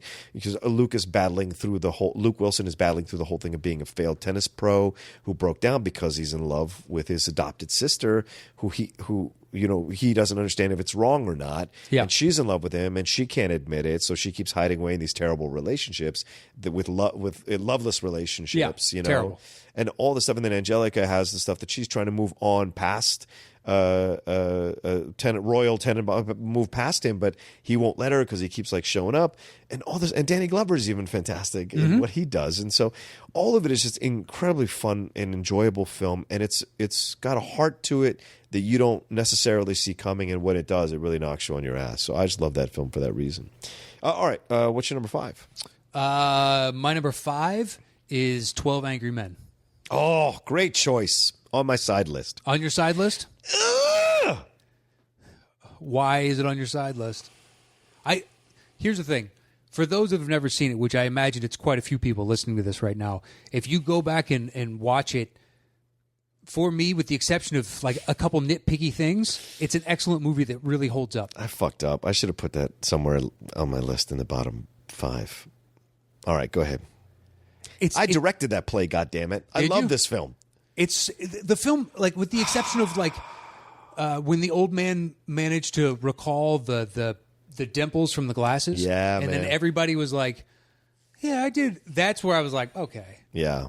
Like the how they use specific phrasing and wording that came back like 20 minutes later. Yes. And it changed somebody else's perspective, and they kept tucking clues in as to how, look, there is a shadow of a doubt here. Yeah.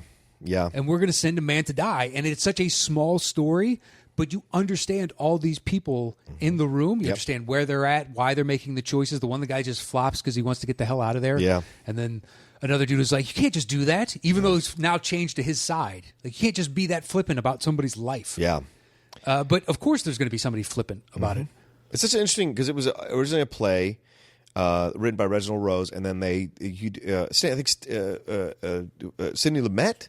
It's Lumet, yeah. Yeah, who directed. It was one of his first films he ever directed. You have Henry Fonda leading this cast. Carl Malden. Oh, no, not Carl Malden. Who am I thinking of? Not Carl Malden. No, it's... he's the guy in The Verdict. I forget what his name is. He's a guy, there's... Jack Warden. Jack Warden's in it. Jack Klugman's in it. Klugman is in it, a very early part for him, I assume. He looked young. He really young. Ed Begley Jr.'s father, Ed Begley, Ed Begley's in it. He's the old guy that's one of the last few that is on one stance. Right. E.G. Marshall's in it. He plays the H.G. Marshall is the accountant with the glasses. Okay. He's the dad in Christmas Vacation, or the grandfather in Christmas Vacation. Yes, he is. Yeah, yes, he is. H.G. Marshall. And so you have all these incredible actors littered through, great character actors all through the film, who explore this idea of an inner city kid killing his father. And Lee J. Cobb plays the antagonist to Fonda's protagonist. And at the beginning of the movie, it's 11-1. It's Henry Fonda is the only one who thinks the kid's not guilty. And then throughout the film, systematically, he destroys the arguments. But what's so amazing about the film is even at the end, even when I don't want to ruin it too much if you haven't seen it, but like even at the end with when what happens, you're not 100% sure he was right. And that's what's so great about the film. It's true. It's all a matter of perspective. And just because some person made an incredible argument does not necessarily discount the other incredible argument that made you believe one way in the first place. So it's just fascinating to watch. In no way is Fonda ever saying, look, I'm 100% certain. Right. He never does. He's just saying, to me, there's too much doubt to convict. Right. And it's a weird line to kind of walk, because you like what in life is certain, right, outside of whatever you experienced that you saw. Yeah. And even there are stuff that happened to people that they seem uncertain about, like, I can't believe I just saw that doesn't seem possible, kind of things. So to what degree of certainty are you willing to kill another individual over? Yeah. And just that simple a question, but it's the most profound. Yep. When you have another individual's life in your hands, how seriously do you treat that? And you see that some people choose to be removed from the situation because they don't see them 100% as human. True. And you see that come through. Like that guy that you were mentioning, the one who keeps flip-flopping, and the guy that wants to go to the ball game, which is Jack Warden's character. He just wants to he wants to see the Yankees. He's got tickets to burning a hole in his pocket, right? And he wants to go to the game. And so they all turn on each other throughout the film, which is fascinating and interesting. And you see the exploration of the human psyche and really the male psyche of how they approach this situation, right? How they're so aloof about it, how they can be distant about it because they think they're in a better position than this kid. And they have their own ideas. And then Lee J. Cobb himself has his own ideas because of his own personal relationship with his son. Yeah, he's bringing the baggage of his life in, which is understandable. Which is what happens. We're human beings, right? But I mean, the motivation, I think it's Begley Sr. Yes. Who is just like, I know these people, they come from the slums. Yeah. They're terrible. And then Klugman is like, I'm from there. Yeah. What of it? Yeah. Kind of thing. Right. But just that, you've already, as soon as you found out where that person was from, he's guilty to you no matter what the charge is. Right. Right. As if, this is all a formality. Of course, that individual is guilty just purely by association. We're still having these arguments now, Matt. We always will. Yeah. Hopefully it lessens over time and we get better and better about it. But you dismiss what you don't know, and it's easy to do. Yeah. I went to see this as a stage play in LA like a year or two ago. My friend Barry Pearl was in it. And then I directed it at Florida State. And I did a multiracial gender blind cast. So it was male, female, multiracial. And I made the accountant a black guy, and I made the angry guy the Ed Begley character, I made him black too, but I made him working class black versus more educated black. And so when they slam into each other, it's that two sides of the coin of the African American experience in this country coming through. So that was like a powerful thing to discover in the play that was written that had nothing like it the play is written that way, but you can make the lines work for that. And so it was, and a female lead. I had a young female lead because I wanted the older guys to look like they were thinking they knew better than her. And so that in seeing the twist and the turn as plus it goes the misogyny along. of like, listen, lady. Exactly. And the way they do that, And my favorite moment is when it's like, you don't really mean you're going to kill me, do you? Oh, like, it's the best. Right? That's the best of the payoffs where they set up like specific phrasing and whatnot. And like ultimately when the guy was like, you know what? Throw out all the evidence. This is all I care about. And when that gets thrown back in his face not that much later, and you're like, oh, this movie, the writing is so excellent. It really is. And the twists and the turns and everybody in the scene. And, it's just a room. Yeah. It's just a room. They could have done one continuous take, hypothetically. Yes. If they really wanted to. I don't know if you obviously wouldn't get that dynamic of performance from everybody, but it's possible.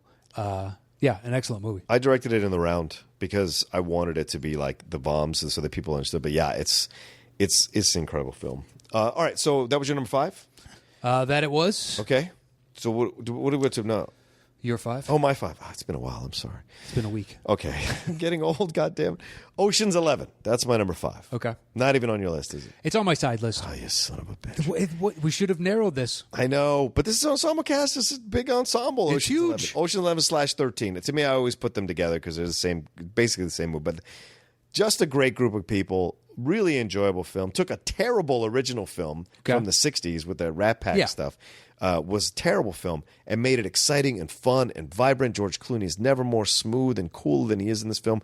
Brad Pitt's incredible. Elliot Gould is great. Don Cheadle is funny, even with the kind of half-off accent of his. You got Affleck and Khan. Affleck and Khan, who are great. And who knew that was coming from Casey Affleck? Yeah. An Oscar-winning Bernie Mac performance. yet? Bernie Mac's in this thing. So many incredible. The Asian guy. Yeah, and so many. Oh, and Carl Reiner. Carl Reiner, who's awesome. He's so great. And then Andy Garcia obviously plays the villain in this, and Julia Roberts plays the love interest. So all of it all around, just fantastic ensemble cast. And you get caught up in the heist. You get excited about the heist. It takes you into the heist. It's just so much fun. It's such a fun, breezy, enjoyable film with believable twists and turns that you accept and you enjoy when they happen. You just feel cool when you're watching the movie, man. And it's one of those movies that kind of, gets you into that frame of mind. Yeah, it's really easy to like as an audience watching that, at least me personally, watch a movie like that and be like, you're trying way too hard to be cool. Right. You're trying so fucking hard, but it was effortless, and you're like, yeah, I believe it. I believe it. If you want to tell me that Clooney and all these guys got into all this kind of fun, like one night randomly, like okay. I don't know about robbing a casino, but you could sell me on because everybody in this is so believably cool. Yeah. Oh sure. I buy it 100%. No, it's a great movie. It's just one of those of. I wanted to put it on. It's on my side, but it's like, I really up against this. I got to be honest with myself. Yeah. All right, cool. All right, so what's your number 4? My number 4 is Reservoir Dogs. Good choice. That was my Tarantino. Nice. All right. Because you can go a lot of different ways. You can. With Ensemble Tarantino. Yes. You obviously don't have it. I don't. I thought we would have some sort of commonality by now. Who knows? Beyond one. This is going to be a lot of fun. Yeah. All right. I bet our 1 isn't even the same, but go ahead. Maybe not. I struggled with that one the most. So within this, Reservoir Dogs, I chose it as my Tarantino because, like, Hateful Eight, once everybody finally gets there, that movie turns into one of the best ensembles. Absolutely. But it takes 45 minutes to get there. And, like, I get to, even watching it the first time, because I've seen it, I think, 2 or 3 times now, because I want to appreciate as much as I think it deserves, because I love it. After 45 minutes, that movie sings to me. Yes, it does. It is gorgeous. Everybody is just, banging right along. It's a kinetic storyline in this tiny little space. But within Reservoir, I was like, all right, if that's the first 45, well, I like it because there's so many different little interplay between all the different people, and it's relatively anonymous just because they've been assigned colors. Yeah. And little things that I've picked up over the years, like that paid off, that, Tim Roth in the opening scene is the one that rats out Buscemi. Yeah. Because he is the fucking rat. Yeah, that's right. And I didn't realize that until either it was much like later viewings or maybe somebody pointed out to me. I don't know. I've known it for a long time now. Right. I can't remember which of the two it is, but I know I didn't notice it for a long time. Right. And you're like, oh, fuck. Look, even just the build up from there and the interconnectivity of the individuals in that opening scene. Yes. How you understand all of them. And like Harvey Keitel takes Joe's book and be like, just give me this fucking thing. Like over here, I got to listen to you. What is it? Toby, Toby fucking Wong. Toby Chung. Yeah. Over and over and over again. Yeah. And the non-linear nature of it. Then we cut to Roth has been shot.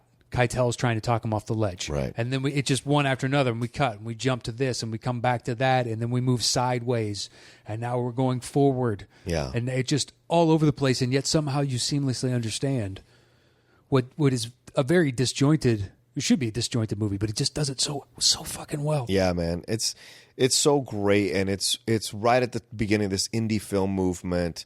You have these actors, of course, other than Keitel, you have these kind of younger actors still making their bones on screen. Yeah. With Tim Roth, with Steve Buscemi, with Michael Madsen. And Chris Penn, Chris Penn. even. You said Buscemi. Yeah.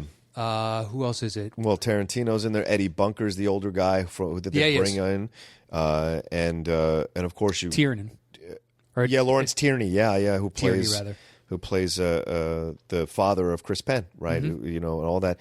But yeah, Joe. Yeah, why everybody's Joe, there? right? He knows everybody. Their stories are great, right? They're individual chapter stories, and this is Tarantino laying the groundwork for how he's going to direct films going forward. It's very much chapters in a book, and you're reading the book. Like, you understand what's happening in the overall story of the book, but you're reading the chapters that give you the background to all these characters so you can appreciate what's about to happen when they come back together. It's like what they do on TV occasionally, where they give you the penultimate scene in the opening little bit of it, and then you build the rest of the story up until that, and then you close. Right.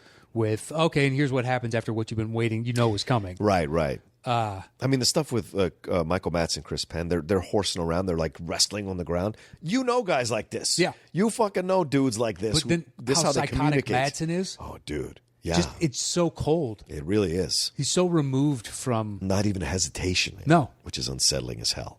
Yeah, and to see it and to believe it so thoroughly. Like, hey, this seems very real. And this guy has made a choice of you are, meat to be cut up. Yeah. Oh, and what's brilliant too, Matt, you said it, I think, correct. The opening sequence at the diner where they're all sitting around the table, each one of them shows you what they're going to do later on in the film. Yep. When Michael Madsen points that gun at Harvey Keitel, oh man, that's coming. Exactly. It's all there. It's a cute little, but at the same time, even the first time I saw that, I was like, I already sided with Keitel before we got to the next. I liked him because he's seeing this out of nowhere, Madsen, just giving this little devilish. It could also be influenced by now, having seen Madsen do kind of these types of roles. Yeah. But even at the time, I was like, I side with Harvey. This guy looks like bad news. Even Buscemi is the one who doesn't want to pay, so he's holding his money back, right? He's the one that's holding the diamonds. He's holding the diamonds back from everybody. He doesn't tell them till the end, or True. So there's all kinds of foreshadowing going on in that opening scene. It's fucking brilliant. You don't think twice about it when you're watching it, and then when you go back, you catch it all. It's all there. You know, because he sets it up so beautifully with that, like a virgin. Yeah, this over the top explanation of what he feels that song is so genuinely about. It's just somebody, Big Lumber came into town. Which is brilliant. It is. You listen to it and you're like, yeah, I don't agree with you, but that's an interesting argument. Yeah. But it sets it up, and you're kind of now you feel like you're just more so paying attention to a conversation that's happening amongst like-minded individuals. But that's also Tarantino's meta way of making fun of film analysts, like film reviewers. That's his way of making fun of them for they're analyzing what Like a Virgin was really about. It's just this way of his thing. How ballsy is it for a debut film to release it and you're taking a shot at critics? It's just fucking brilliant. I thought it was just such a ballsy beginning. And I wish I put it on my list, but as I've gotten older, I've kind of moved away from that one, enjoying that one as much as the other one. So, all right, that's your number what? It had the largest cast besides Hateful Eight, that to me is a true ensemble. Right. What's that was your number 4? That was my 4. All right, so then my 4 is, oh boy, I'm sorry, man. Wait. Oh shit, we skipped. We have to go back. My 4 was Ocean's 11. Oh. My 5 was Lord of the Rings, Return of the King. Well, that would have been a punt before. Okay. But it's my number 3. Okay. So we can talk about it now. All right. Many people are probably surprised that I put a Lord of the Rings film over a Hobbit film, but I will acquiesce and say that I had to put it on because it's a top 10 show, and this film, you can't deny its greatness. There was a lot of hemming and hawing and equivocating before you said, this is why I have it at 5. I put it on because I gave a shit about something that I knew kids that read those books as a kid, but it never really piqued my interest, so I never did. Right. And managed to take something that I always thought was kind of dull and made it, because I liked the cartoon, but I didn't. Yeah, the Rankin Bass cartoons. Yeah.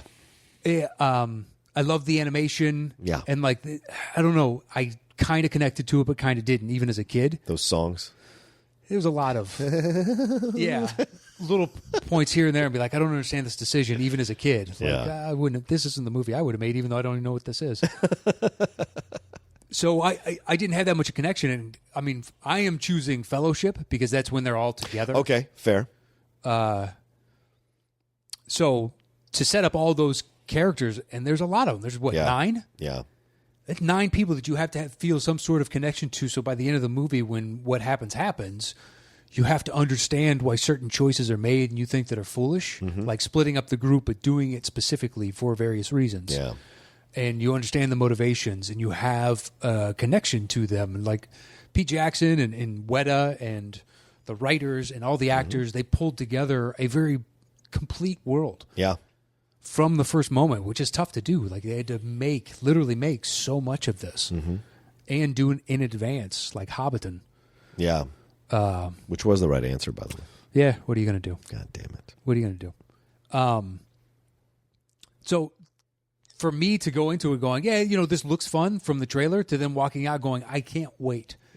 It's like seeing The Matrix the first time. Just like I didn't, although it's slightly different because Lord of the Rings was pre-existing. But I'm just saying, like, to where I walked out and I was like, I literally cannot wait for something that I didn't realize I was going to have this much anticipation for. Right. Upon seeing this. And the first one did that to a degree.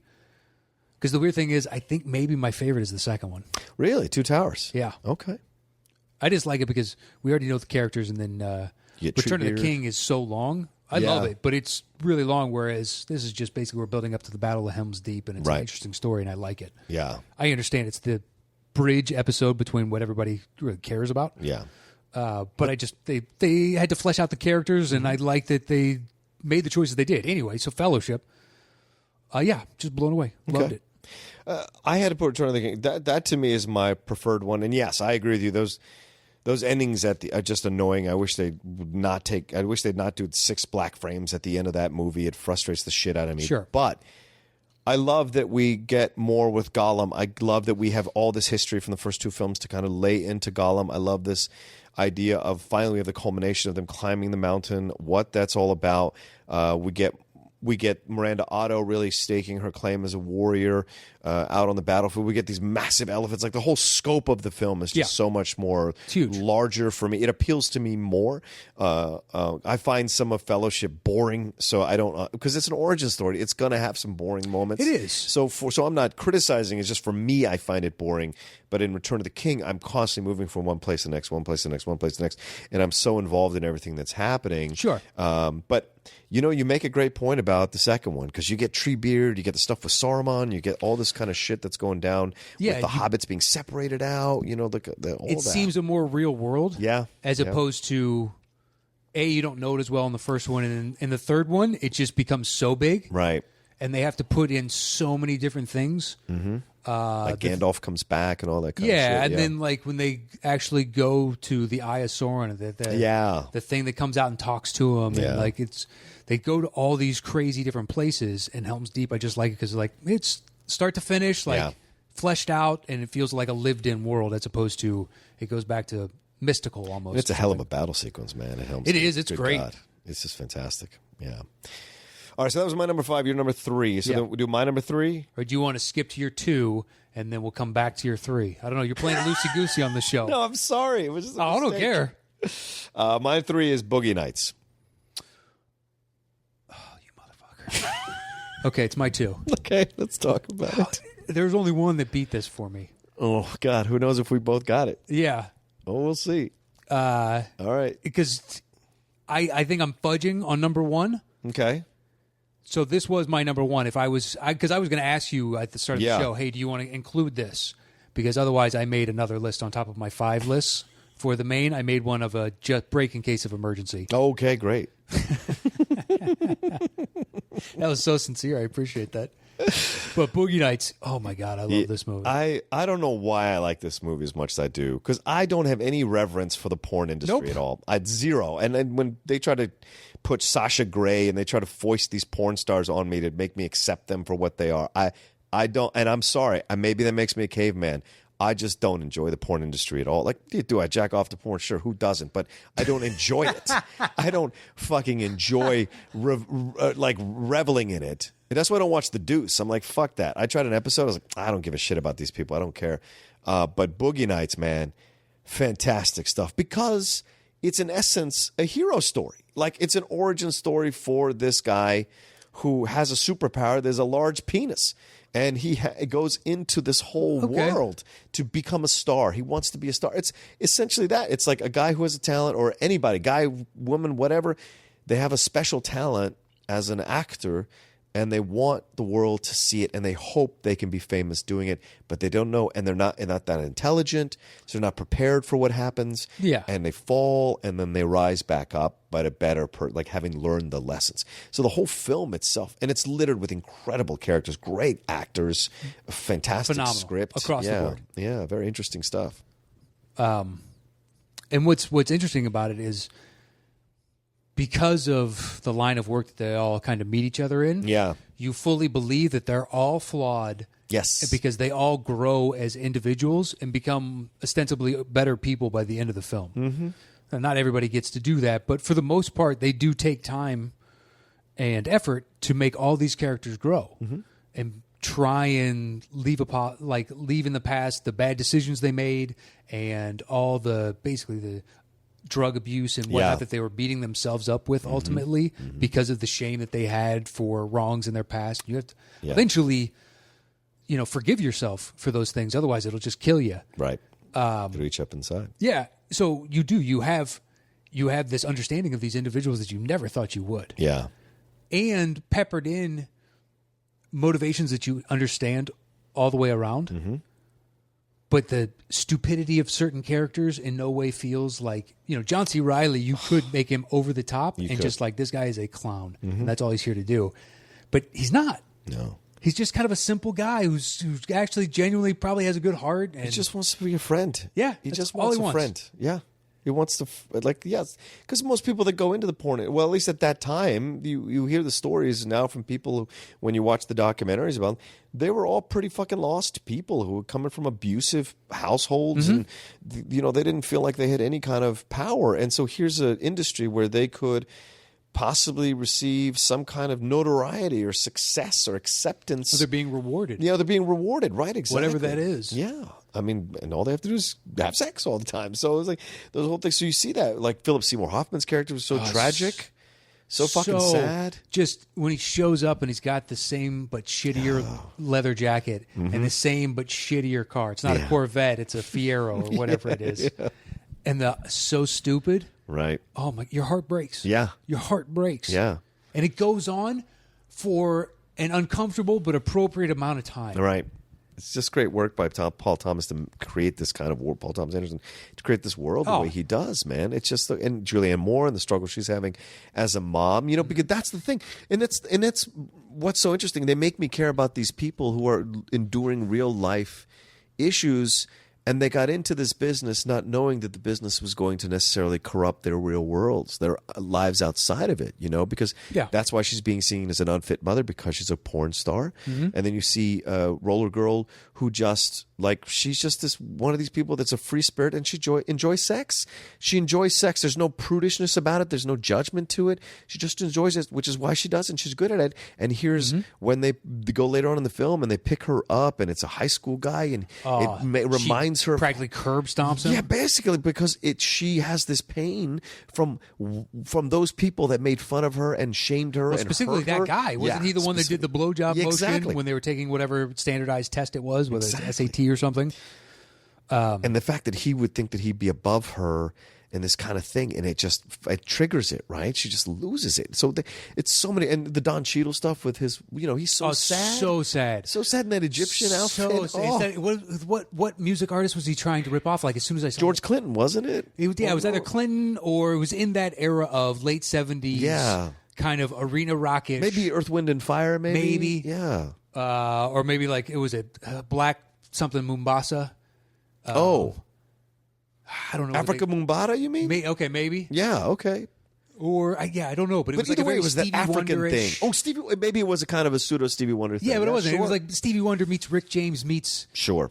I don't know. It was a weird hybrid. But at the same time, he's trying to figure out his identity. Before that, he's a country guy. Yeah, yeah. Over the top, because in the 70s, this country just went bananas for country music. Right. and he's a black guy in this world, and he's trying to figure out who he is, right? In this world that there's not a lot of black people around him, it seems like in the movie, to maybe he could be friends with or guide him or whatever, but he's trying to figure out who he is. Yeah. And then, boom, Melora Walters, who's like just broken as well in her own way, comes in, just so sweet, sees him there, like they connect, and then they have this stroke of luck with the donut shooting. That's so the donut shop shooting. About that is, even when I was watching it at the time, the first time I saw it, like, what do you think he gets out of a donut shop robbery? How much cash? I don't know. How much? What do we call this? 1975, 1978, something like that. What are we talking about? I don't know. What do you think the ceiling is on this? I don't know if they had safes. $5,000? Maybe $5-10,000. You think 10? You think there was $10,000 in a donut shop register in the middle of the night in Southern California, 1975? People like their donuts, man. $5,000. All right. $10,000 is a lot of money. $5,000. I think, $5,000 to me is like highest, most liberal estimate. Okay. It could be like $1,000 to $2,000. So you're telling me he takes this money and then has enough to open his own stereo shop? I don't. How much of that was, hot as far as whatever items you got for sale like that? But at the same time, I didn't care because I liked the fact that he got a chance, at the very least, a chance to succeed. Yep. Yeah. And do it over and over. I mean, the William H. Macy. Yeah. Oh my God. How he's slowly it builds, but it's building below the surface. Yeah. And when they're out on the driveway after the second or the third time, and he sees his wife, and Macy screws up the line. Yeah. In it, and they kept it, which is I think it's like you got. Who is it? The magician that flings cards. Yeah, Ricky Jay. Yeah. Yeah. So he's stopping him. He's asking about the shoot the next day, and he's like, "Hey, it's going to be a small shoot." Well, what does that mean? I'm trying to. Kurt, I can't pay attention right now. My wife's cock is in that dude's ass or something like that. He screws, he flip flops. But they just loved it because he was so flustered in the moment. Yeah. Anderson was like, "That's the take I'm keeping." It's supposed to be the inverse. It's supposed to make sense, right? But it just becomes so jumbled in his head because he's pissed. He's like, "I don't know the answer to these fucking questions." But when he, the end of that character, so to speak. Yeah. I don't know why I'm dancing around, but what he does, yeah. And then later on, the way it comes back, and you're like, wow, and the progression. And that's really a porn actress, Nina Hartley. Yeah. She still does porn. And plus, who we haven't even talked about, Burt Reynolds. Oh, Burt Reynolds. Oh, just. And what a fucking idiot Burt Reynolds is. He had the Oscar wrapped up, and then he went on these press tours and made fun of the film or denigrated the film a little bit. So then people were like, "You gonna bite the hand that just fed you when you were in a fucking wilderland or wilderness with no jobs, doing cop and a half or whatever that fucking shit is, straight to DVD bullshit." And what did he come back to do after that? You know what I mean? Yeah, exactly. Because he squandered his opportunity. Right. He could have been like Travolta in Pulp Fiction, like come back from the dead, and now you have a huge career because we all go, you know what? I love Burt Reynolds. Yeah, there are multiple fucking roles he could have played since that moment. But he's chosen hey, we're 4 old guys in Florida, retirement community. Yeah. We're going to rob something. You're like, oh my God. Yeah. Do you just have a house in Florida? And you were like, you know what? Might as well get paid. I think I had like a 20-minute drive from my house. Yeah. We got to shoot this thing. Like, I don't know. Although he went to college in Florida, didn't he? The Florida State guy. Florida State, yeah. He's at my college, alma mater. And he still teaches down there now, acting. They did a profile on him like a year and a half Really? ago. Yeah, he teaches act. He can't move at all. He just sits in a fucking chair with his cane and just directs. And I thought you were saying like his face from years of Botox or something. Just the muscles are so atrophied from having been injected with poison. But all his can't emote. Yeah, well, but all his interviews now are full of regrets. That's all he talks about. Of course, all the mistakes he's made, the way he fucked up the Lonnie Anderson marriage, everything is just all fucking regrets, and it's just like depressing to listen to. And I'm just like, yeah, you made your own fucking bed, man. Mm-hmm. Just like Dirk Diggler, you made your own bed, except you didn't learn the lessons when you came back. Yeah, you didn't fucking learn the lessons. So ironic. All right, there we go. Plus 1 million great lines, 1 million great scenes. Yes. Shadows in life, baby. You fucking kidding me? When they're recording John C. Reilly and Mark Wahlberg. Yeah. When they're recording in the studio and Riley's in the booth just dancing, just loving it. And fucking Wahlberg is off key. Yeah. Just, so after all, it's said and done. And then they're trying to get the tapes later because they don't have the money because they more than likely blew that on drugs, on cocaine. Yeah. You got to give me the tapes so I can go and get the contract and then I'll pay you. And just the absurdity of it all. Oh, I see. You know what? This is a you problem. I don't understand this you problem, whatever problem. It's just dealing with idiots who think they're just so right. Right. And Anyway. and that Alfred Molina scene with with Thomas Jane when they're trying to take his money. And out of nowhere. Filipino kid Could derail a lesser movie, and this one is just like, this is just part of their fall. It's madness, man. It's insane. All right, that was my number 3. That's your number 2. You've already done your 3, right? Yeah. So then my number 2 is Pulp Fiction. Okay. So that was the Tarantino I put on. Yeah, I used to love Reservoir more than Pulp, but as I've gotten older, for whatever reason, I think living out in L.A. too, when I watch Pulp, it's so thoroughly enjoyable to me. I just enjoy the characters. I wanted a bigger cast for Pulp. That's why I got excluded. Really? Yeah. Because it's kind of like basically... Bruce Willis. Ving Rhames. John Travolta. Yep. Samuel Jackson. Uma Thurman. Okay, there's 5. And then... you could say Eric Stoltz, kind of. Eric Stoltz. And Rosanna... Which Arquette is that? Rosanna Arquette. Kind of. The one who plays his wife. Bruce Willis's wife. Christopher Walken. But to me, it's really like 4 or 5 people Steve Buscemi. that kind of interact. All right. That's where I just like, all right, well, between those two, there's more interaction amongst more characters within Reservoir. Okay. All right, I see your point. But for me, it felt like there was enough of people that... There's tons. There's tons of great characters. Maybe I recognize, and so for me, it felt like more of an ensemble piece. Harvey Keitel comes in as the wolf. Mm-hmm. So, and Quentin Tarantino is the guy who owns the house that they all try to drive the person to. So there's a lot of it all around in Frank Whaley. So to me, it felt like there was enough. And then, of course, in the diner, Tim Roth and what's-her-face, Amanda Plummer. Yeah, but that's like... Each one of those. I get your point. Because even the central cast does not really come together and do anything all together. No. So if that was what it hinged on, that they were all together, then I understand. Kind of like my ensemble to all play together at some point. I get your point.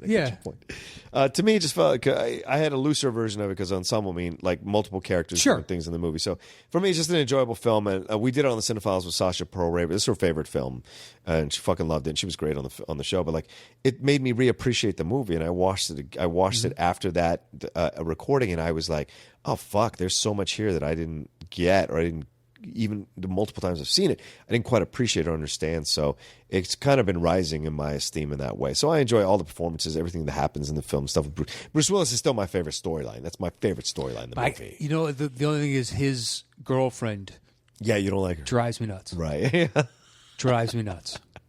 So that's the only, every time she's on, it's like, okay, let's just kind of get through these scenes. And then we get right back into, I love every other second of this. Yeah. Everything with Travolta, everything with where they go down. Yeah, I buy more interaction with the cab driver. Oh, and I like more heat between the two of them than him and his girlfriend. She was going to be something, and it didn't quite pan out. Because that was from a Florida State short film she had done. She was the star in. They turned it into a feature film. And the feature film didn't do well, but just before she started just to do that film, she shot the small part in Pulp Fiction. So she was supposed to blow up, but it didn't quite happen that way. But yeah, enjoyable film all around. I think it's Tarantino maturing into a filmmaker. Kill Bill is the one, but there wasn't enough for me, Kill Bill, in terms of ensemble, or else I would have thrown it in there. There's enough smaller characters, but there isn't an ensemble piece because it's about her, Beatrix Kiddo. But to me, you see him rounding the corner into Kill Bill when you watch Pulp Fiction. Sure. And so I enjoy the shit out of Pulp Fiction for that. It's laying the groundwork for what's going to come. And so it's an enjoyable film on that end. All right, so what's your number 1? So this was I think I might be cheating, but I'm going to do it, which is Godfather. Yes! Yeah. Matt Knost, our number 1 lined up. Even with, you know what? It took us a myriad of ways to get here, but we got here. The Godfather. Me too. I don't think it's cheating at all. Well, the thing is, so my problem with Pulp is kind of, on some level, a little bit my problem with that, like with Godfather. They're all together. They are. That's where it comes together and be like, all right, I'm going to allow it, because there's tons of people, but it's kind of Pacino and Brando's movie to me. It's Pacino, Brando, Khan. It is. Talia Shire. Duvall. John Cazale. And Keaton. Duvall. And Diane Keaton. even Abe Vigoda, and you can go down the line of all the other people that come in. I Clemente. 100% agree. That's why it's number 1 on my list. Right. Me too. Yeah. And I put it over Godfather 2 because I think the ensemble here is stronger than Godfather 2. Yeah, and no, the second one, this is Michael's now, whereas in the first one, it's the family. Yeah, exactly. So it's more of like everybody's kind of on equal footing. Yeah, I mean, I prefer 2 over 1 always. Me too. But I think when we talk about ensemble movies, this fits better. Yeah. For what fits the definition better. Yeah. Tell me. I was just going to say nothing, but basically saying 2 is great, but 1 is great. and do that again for no reason. Good. It's just amazing, isn't it? Like, it's still a film that holds up, still a film you can rediscover multiple times and get something out of it. Pacino, you see the beginning of the power of this actor that is Al Pacino in this movie. Brando just delivering a phenomenal performance. This performance and the Apocalypse Now performance, I think, are cherry on top of the cake. And I wish he had stopped after both of these films and then been done with it. I enjoy The Freshman, but I wish he'd finished after these two films and been done with it. James Caan, just so powerful in his presentation.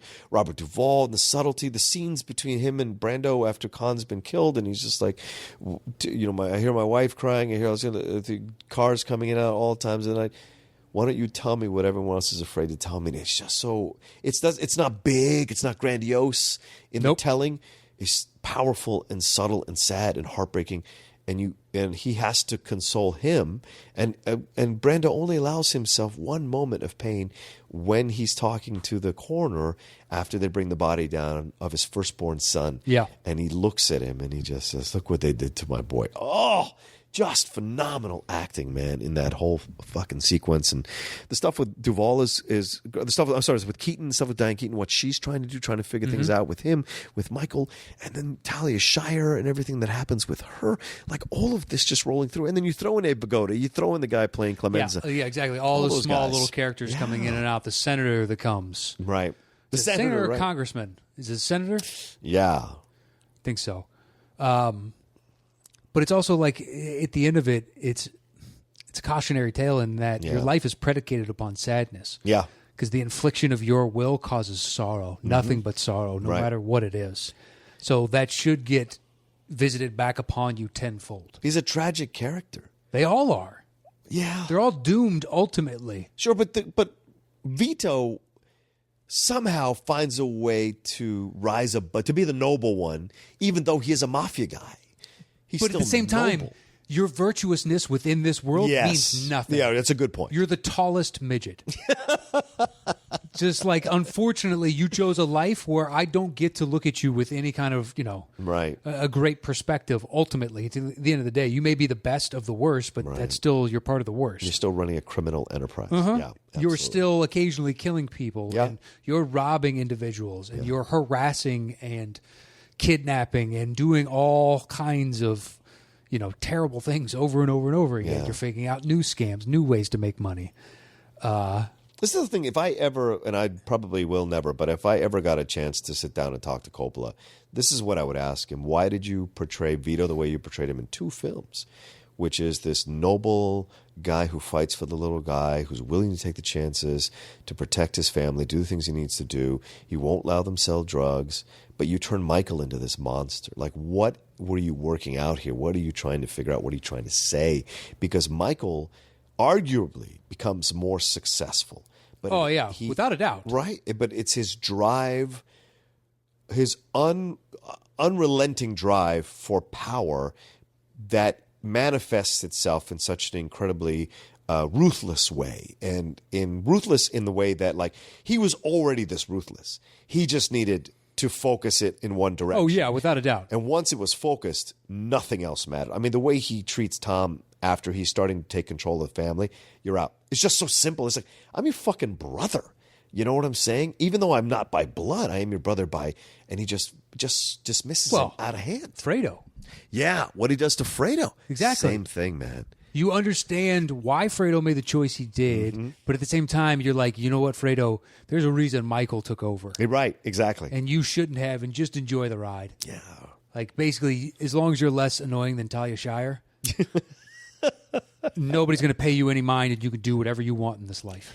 I do like the way they redeem her eventually in two. But, because in the first one, obviously in the first one, she's more like she's with Carlo, and she's just like basically, because she's trying to survive in this patriarchal world, and they've all abused her in some Yeah, but at the form. same time, do you buy that anybody be dumb enough to hit Don Vito's kid? Yes. Really? I do because... Or Don Corleone. I don't Don know Corleone, Don Corleone's kid. Because of this guy, because there's always those assholes who think who like are self-destructive in their impulses without knowing they're self-destructive in their impulses, and they do shit the way they do shit. True. And it's the Italian thing of this man-woman thing, like a man, I don't want to say it's Italian only, right? Obviously, but I mean like just that kind of old school approach to relationships, right? Even at the dinner table when they're having an argument and Sonny wants to interject, the mother stops Sonny and says, "Sonny, don't get involved. That's between them. Their relationship," right? True. It's this old school shit. It's one of those of, you would think it's an individual that's trying to be upwardly mobile, and that's who would seek out her, because it's like, hey, I can move up in the family and I can make something of myself. Right. So then you would assume the Corleone would hate him, and there would be some other. That always, like, from the first time, it's like, I just don't buy the Corleone would let that slide on his watch. Maybe, but she's also like... she is hiding it from... she's also incredibly insecure. Like I said, she's grown up as patriarch, or the sons are all that's important, not her, right? And that's true. And so maybe she got a guy that manifested her low self-esteem and treated her in a certain way because that's all she saw as love, right? It isn't until late, even when she gets involved with that Tab Hunter guy or whatever that guy is, and Michael blows her. Like, she's treated in a certain way so that by the end, when she finally understands and grows up and embraces her power, you love that for her because you want her to be as strong as everyone else in the family, and she serves her purpose in that way, in a strong, powerful way. But like in the big, yeah, she figured out how to calculate her position and leverage it for whatever she needs. Exactly. But what a great film that goes through all the different stages. And stuff in Italy, the Apollonia stuff with Michael down there. It's just great. In a film like this could bore you to fucking tears, and it does not let you go. No, just because the characters are so rich. Yeah. Like, all the detail feels very authentic. Yeah. And who knows? Like, I know the afterwards reading, like, once we put wiretaps and a bunch of different like New York mobs and all that stuff, they would watch that and steal cues from that to influence them of like how you treat one another and what this organization is, because this is what it's predicated upon. Right. Because there's some truth to this. I mean, in the second one, they bring in a Meyer Lansky, which is a Jewish, basically the best Jewish gangster there was. Lucky Luciano's, second. They were 1A and 1B. Meyer was the brains that helped build the New York families and made it a commission as opposed to rival gangs. Right. And took this thing, to a scale that's crazy, because they were just street hustlers and thugs and stuff like that before. Yeah. And now they're doing international crime. It's just ridiculous. Murder Inc. Yeah. But the movie's just so good. Every time they take a twist and turn, it's just like, this seems very authentic, and I have nothing to base that upon. Right. Other than my visceral feeling of how you're relaying this to me. Mm-hmm. And the score is amazing. Oh, yeah. Through it, right? Just fantastic stuff. All right, well, that's our lists, separate lists, and now we're going to compile these movies together. I don't know how we're going to do this, but it's going to be fun. I think it's my turn to bang. Okay. All right. So you want to type? Sure, I shall type. All right. Obviously, Godfather's 1. Godfather's 1. Mm-hmm. What did you have at 2? Pulp Fiction. Okay, that's not on my list. You had Boogie at 3. I had it at 2. So we can put that at 2 if you want. Please, very much so. Okay. Oh, I'm sorry if people have to hear that typing when I put the microphone down. That's all right. The next in common we have is Lord of the Rings. Yeah. You have that at 5. I have it at 3. Yeah, but that matches your list. Okay. I want Kristen Smith to call me out again. We do this every... Like, She makes me... Yeah, but what is the list? Like, the commonality of 3... I don't have yours on my list. If you really want to fight for it right now, so be it. Pulp Fiction? Yes. Where's Boogie Nights on your list? That was 2. Oh, that's right. I'm 3, sorry. yeah. I have to erase that. Sorry. So it goes Godfather, then Boogie. Right. There we go. And then... I would assume Lord of the Rings because you have it at 5, I have it at 3. Yeah, that makes sense. Because you don't have Pulp Fiction up at all. Yeah, because now you're going to get Pulp, and I got Reservoir, which means we got to wait on Reservoir. Because now we got to figure out the rest of this list. Okay. So now we have the top 4? Yeah, top 4 is done. Okay. So... what do you have next? So we have Godfather, Boogie Nights, Lord of the Rings, Pulp Fiction. I have Ocean's 11 next. But we have Magnificent 7 in common, don't we? At 6 and 7, yeah. Right. You want to move that up to 5? Okay. All right. That seems fair. Yeah. And now we'll figure out the bottom. Right. Now I have Ocean's 11. What do you have next? Next I've got Reservoir. Then after that, I got 12 Angry Men, and then Topsy Turvy. I'm happy to put 12 Angry Men. That's fine. We can distance the Tarantinos. 2, 3, 4, 5, 6. So 12 Angry Men? Now, does Kristen Smith give me any kind of acknowledgement for taking a lower one off my list? Because you haven't done it enough. Aesthetic? You haven't done it enough. That's what she said. Score? Listen, she is keeping score. I didn't want her to do it. I want to see these numbers. All right. That's fine. Show your work. You can't just spout an opinion. I want to see there's facts to be had. Let's see those facts. What do you got next? Did you like the Baba Knost? Did you like the Baba Knost? I like them all. Every time. I love bad Photoshop. You know that. Oh, the Baba Knost had me on the ground at work, dude. I was laughing so hard. I still have Ocean's 11 next. All right. You want to do Ocean's there? Yeah. And you give me Topsy Turvy after that? Absolutely. That's great. What do you got next? Royal Tenenbaums. What do you have? What number are we on? Oh, boy. It's a good question. 1, 2, 3, 4, 5, 6, 7, 8. We're at 8. So we need 2 you want to more. do... What do you have next? Was Tenenbaums 8? No, Topsy Turvy's 8. So take Tenenbaums, and then I'll take Saving Private Ryan, and we'll just keep Reservoir Dogs off since we already have a Tarantino. Okay. All right. If you say so.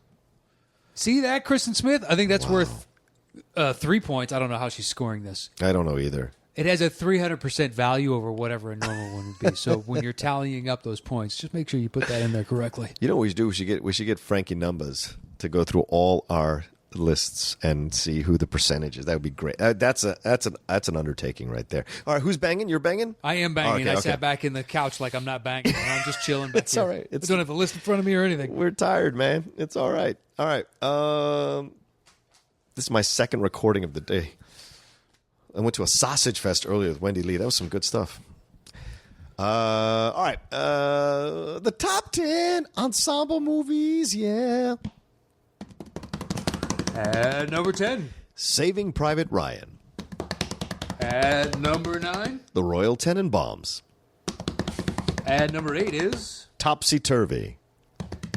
Coming in at number 7. Ocean's 11. The top of our bottom 5 at number 6. 12 Angry Men.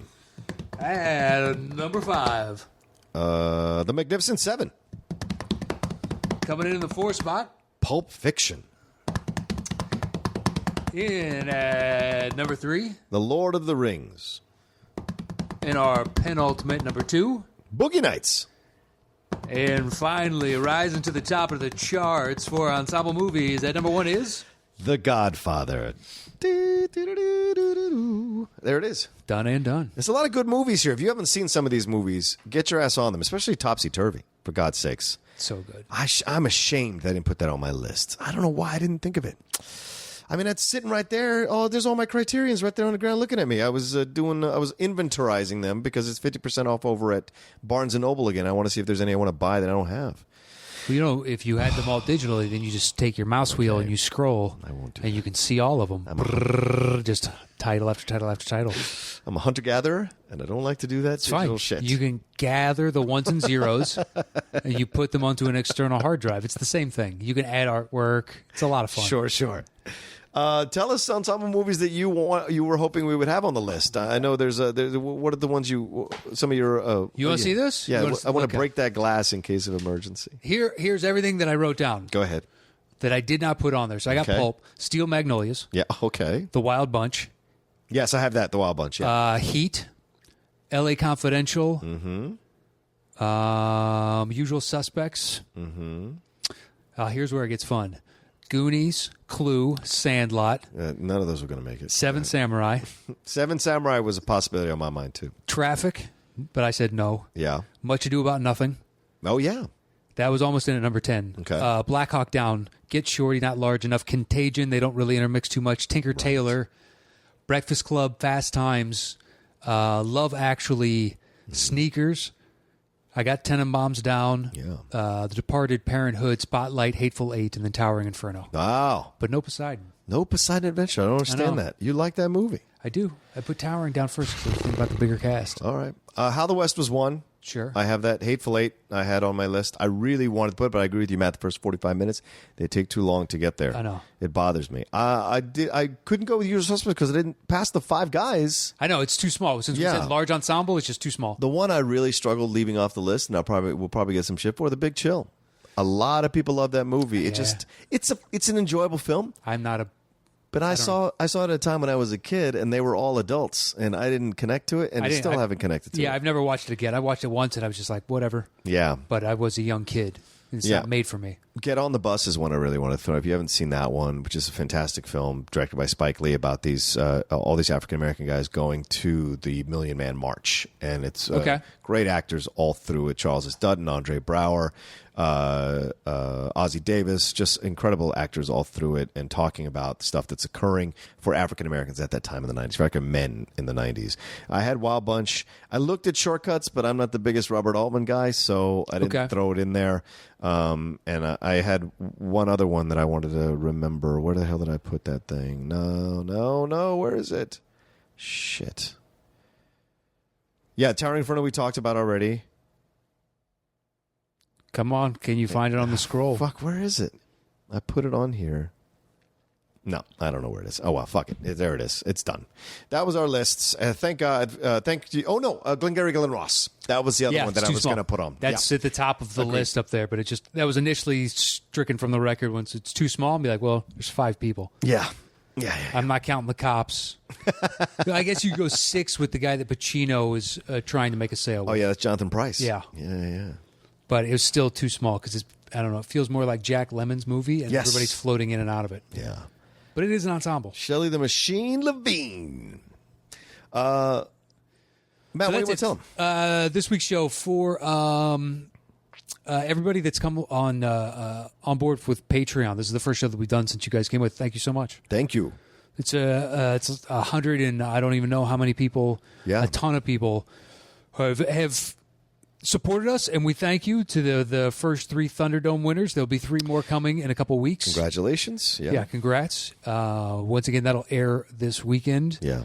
And then I know 1 or 2 people that I've seen have reached out to about the top tier wanting to pick a show. The Boss Hog tier. So 2 weeks after this comes out, that's when we run out. Yeah. We have the next 2 weeks covered after that. For the next 2 weeks after you hear this, and then after that we're wide open. Yeah. So if you want to get it in soon, great. But otherwise, we're going to have to pick in the next couple weeks pretty soon what we're going to do the foreseeable future coming up here. So, we'll be contacting you, I guess, about that if you haven't already reached out. We need to start hammering that stuff out, and then make sure that you vote in Thunderdome, and hopefully we have some. I got some ideas. I got to float to John and figure out some new things potentially for you guys on Patreon that have given so much. Yeah.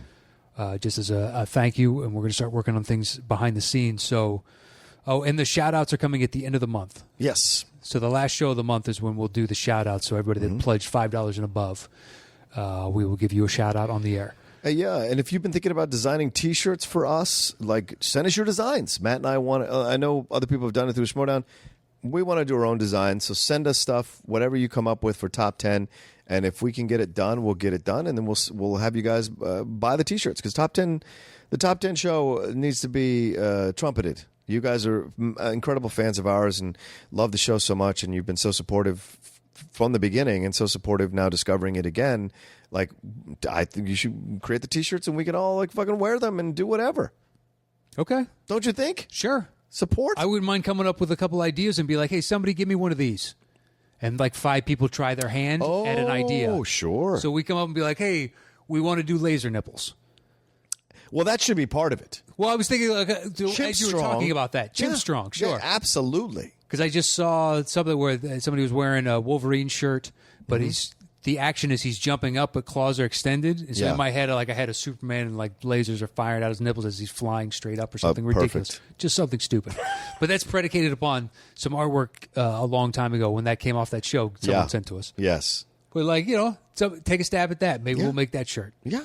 That's going to be a weird shirt to explain to people, but I like the idea of that being the shirt. Or maybe if you love the show and you're like a huge fan of the show, you do with a top 10 logo on the front. On the back is your favorite lines that Matt and I have said to each other throughout the whole show. Or another moment that nobody talks about that you love. If you come up with some sort of cool idea and you can bring that to life, hey, I always love this. All right. Or you want to do bad Photoshop for us? Sure. That's fantastic. Sure. Yeah, no, we're going to need help. We asked in the Facebook group, but like if on the Thunderdome, if somebody's like, yeah, I'd love to help you with the design on those posters. Great. Well, then I can let you know beforehand, hey, here are the two movies. Can you give me a poster between these two movies? Yeah. But you are sworn to secrecy, whoever you are. Right. Don't tell anybody anything. Don't shoot your mouth off. Yeah. One of the Thunderdome winners already asked me what the other one's choice was. And Snitches get stitches. You will find out Monday. But That's right.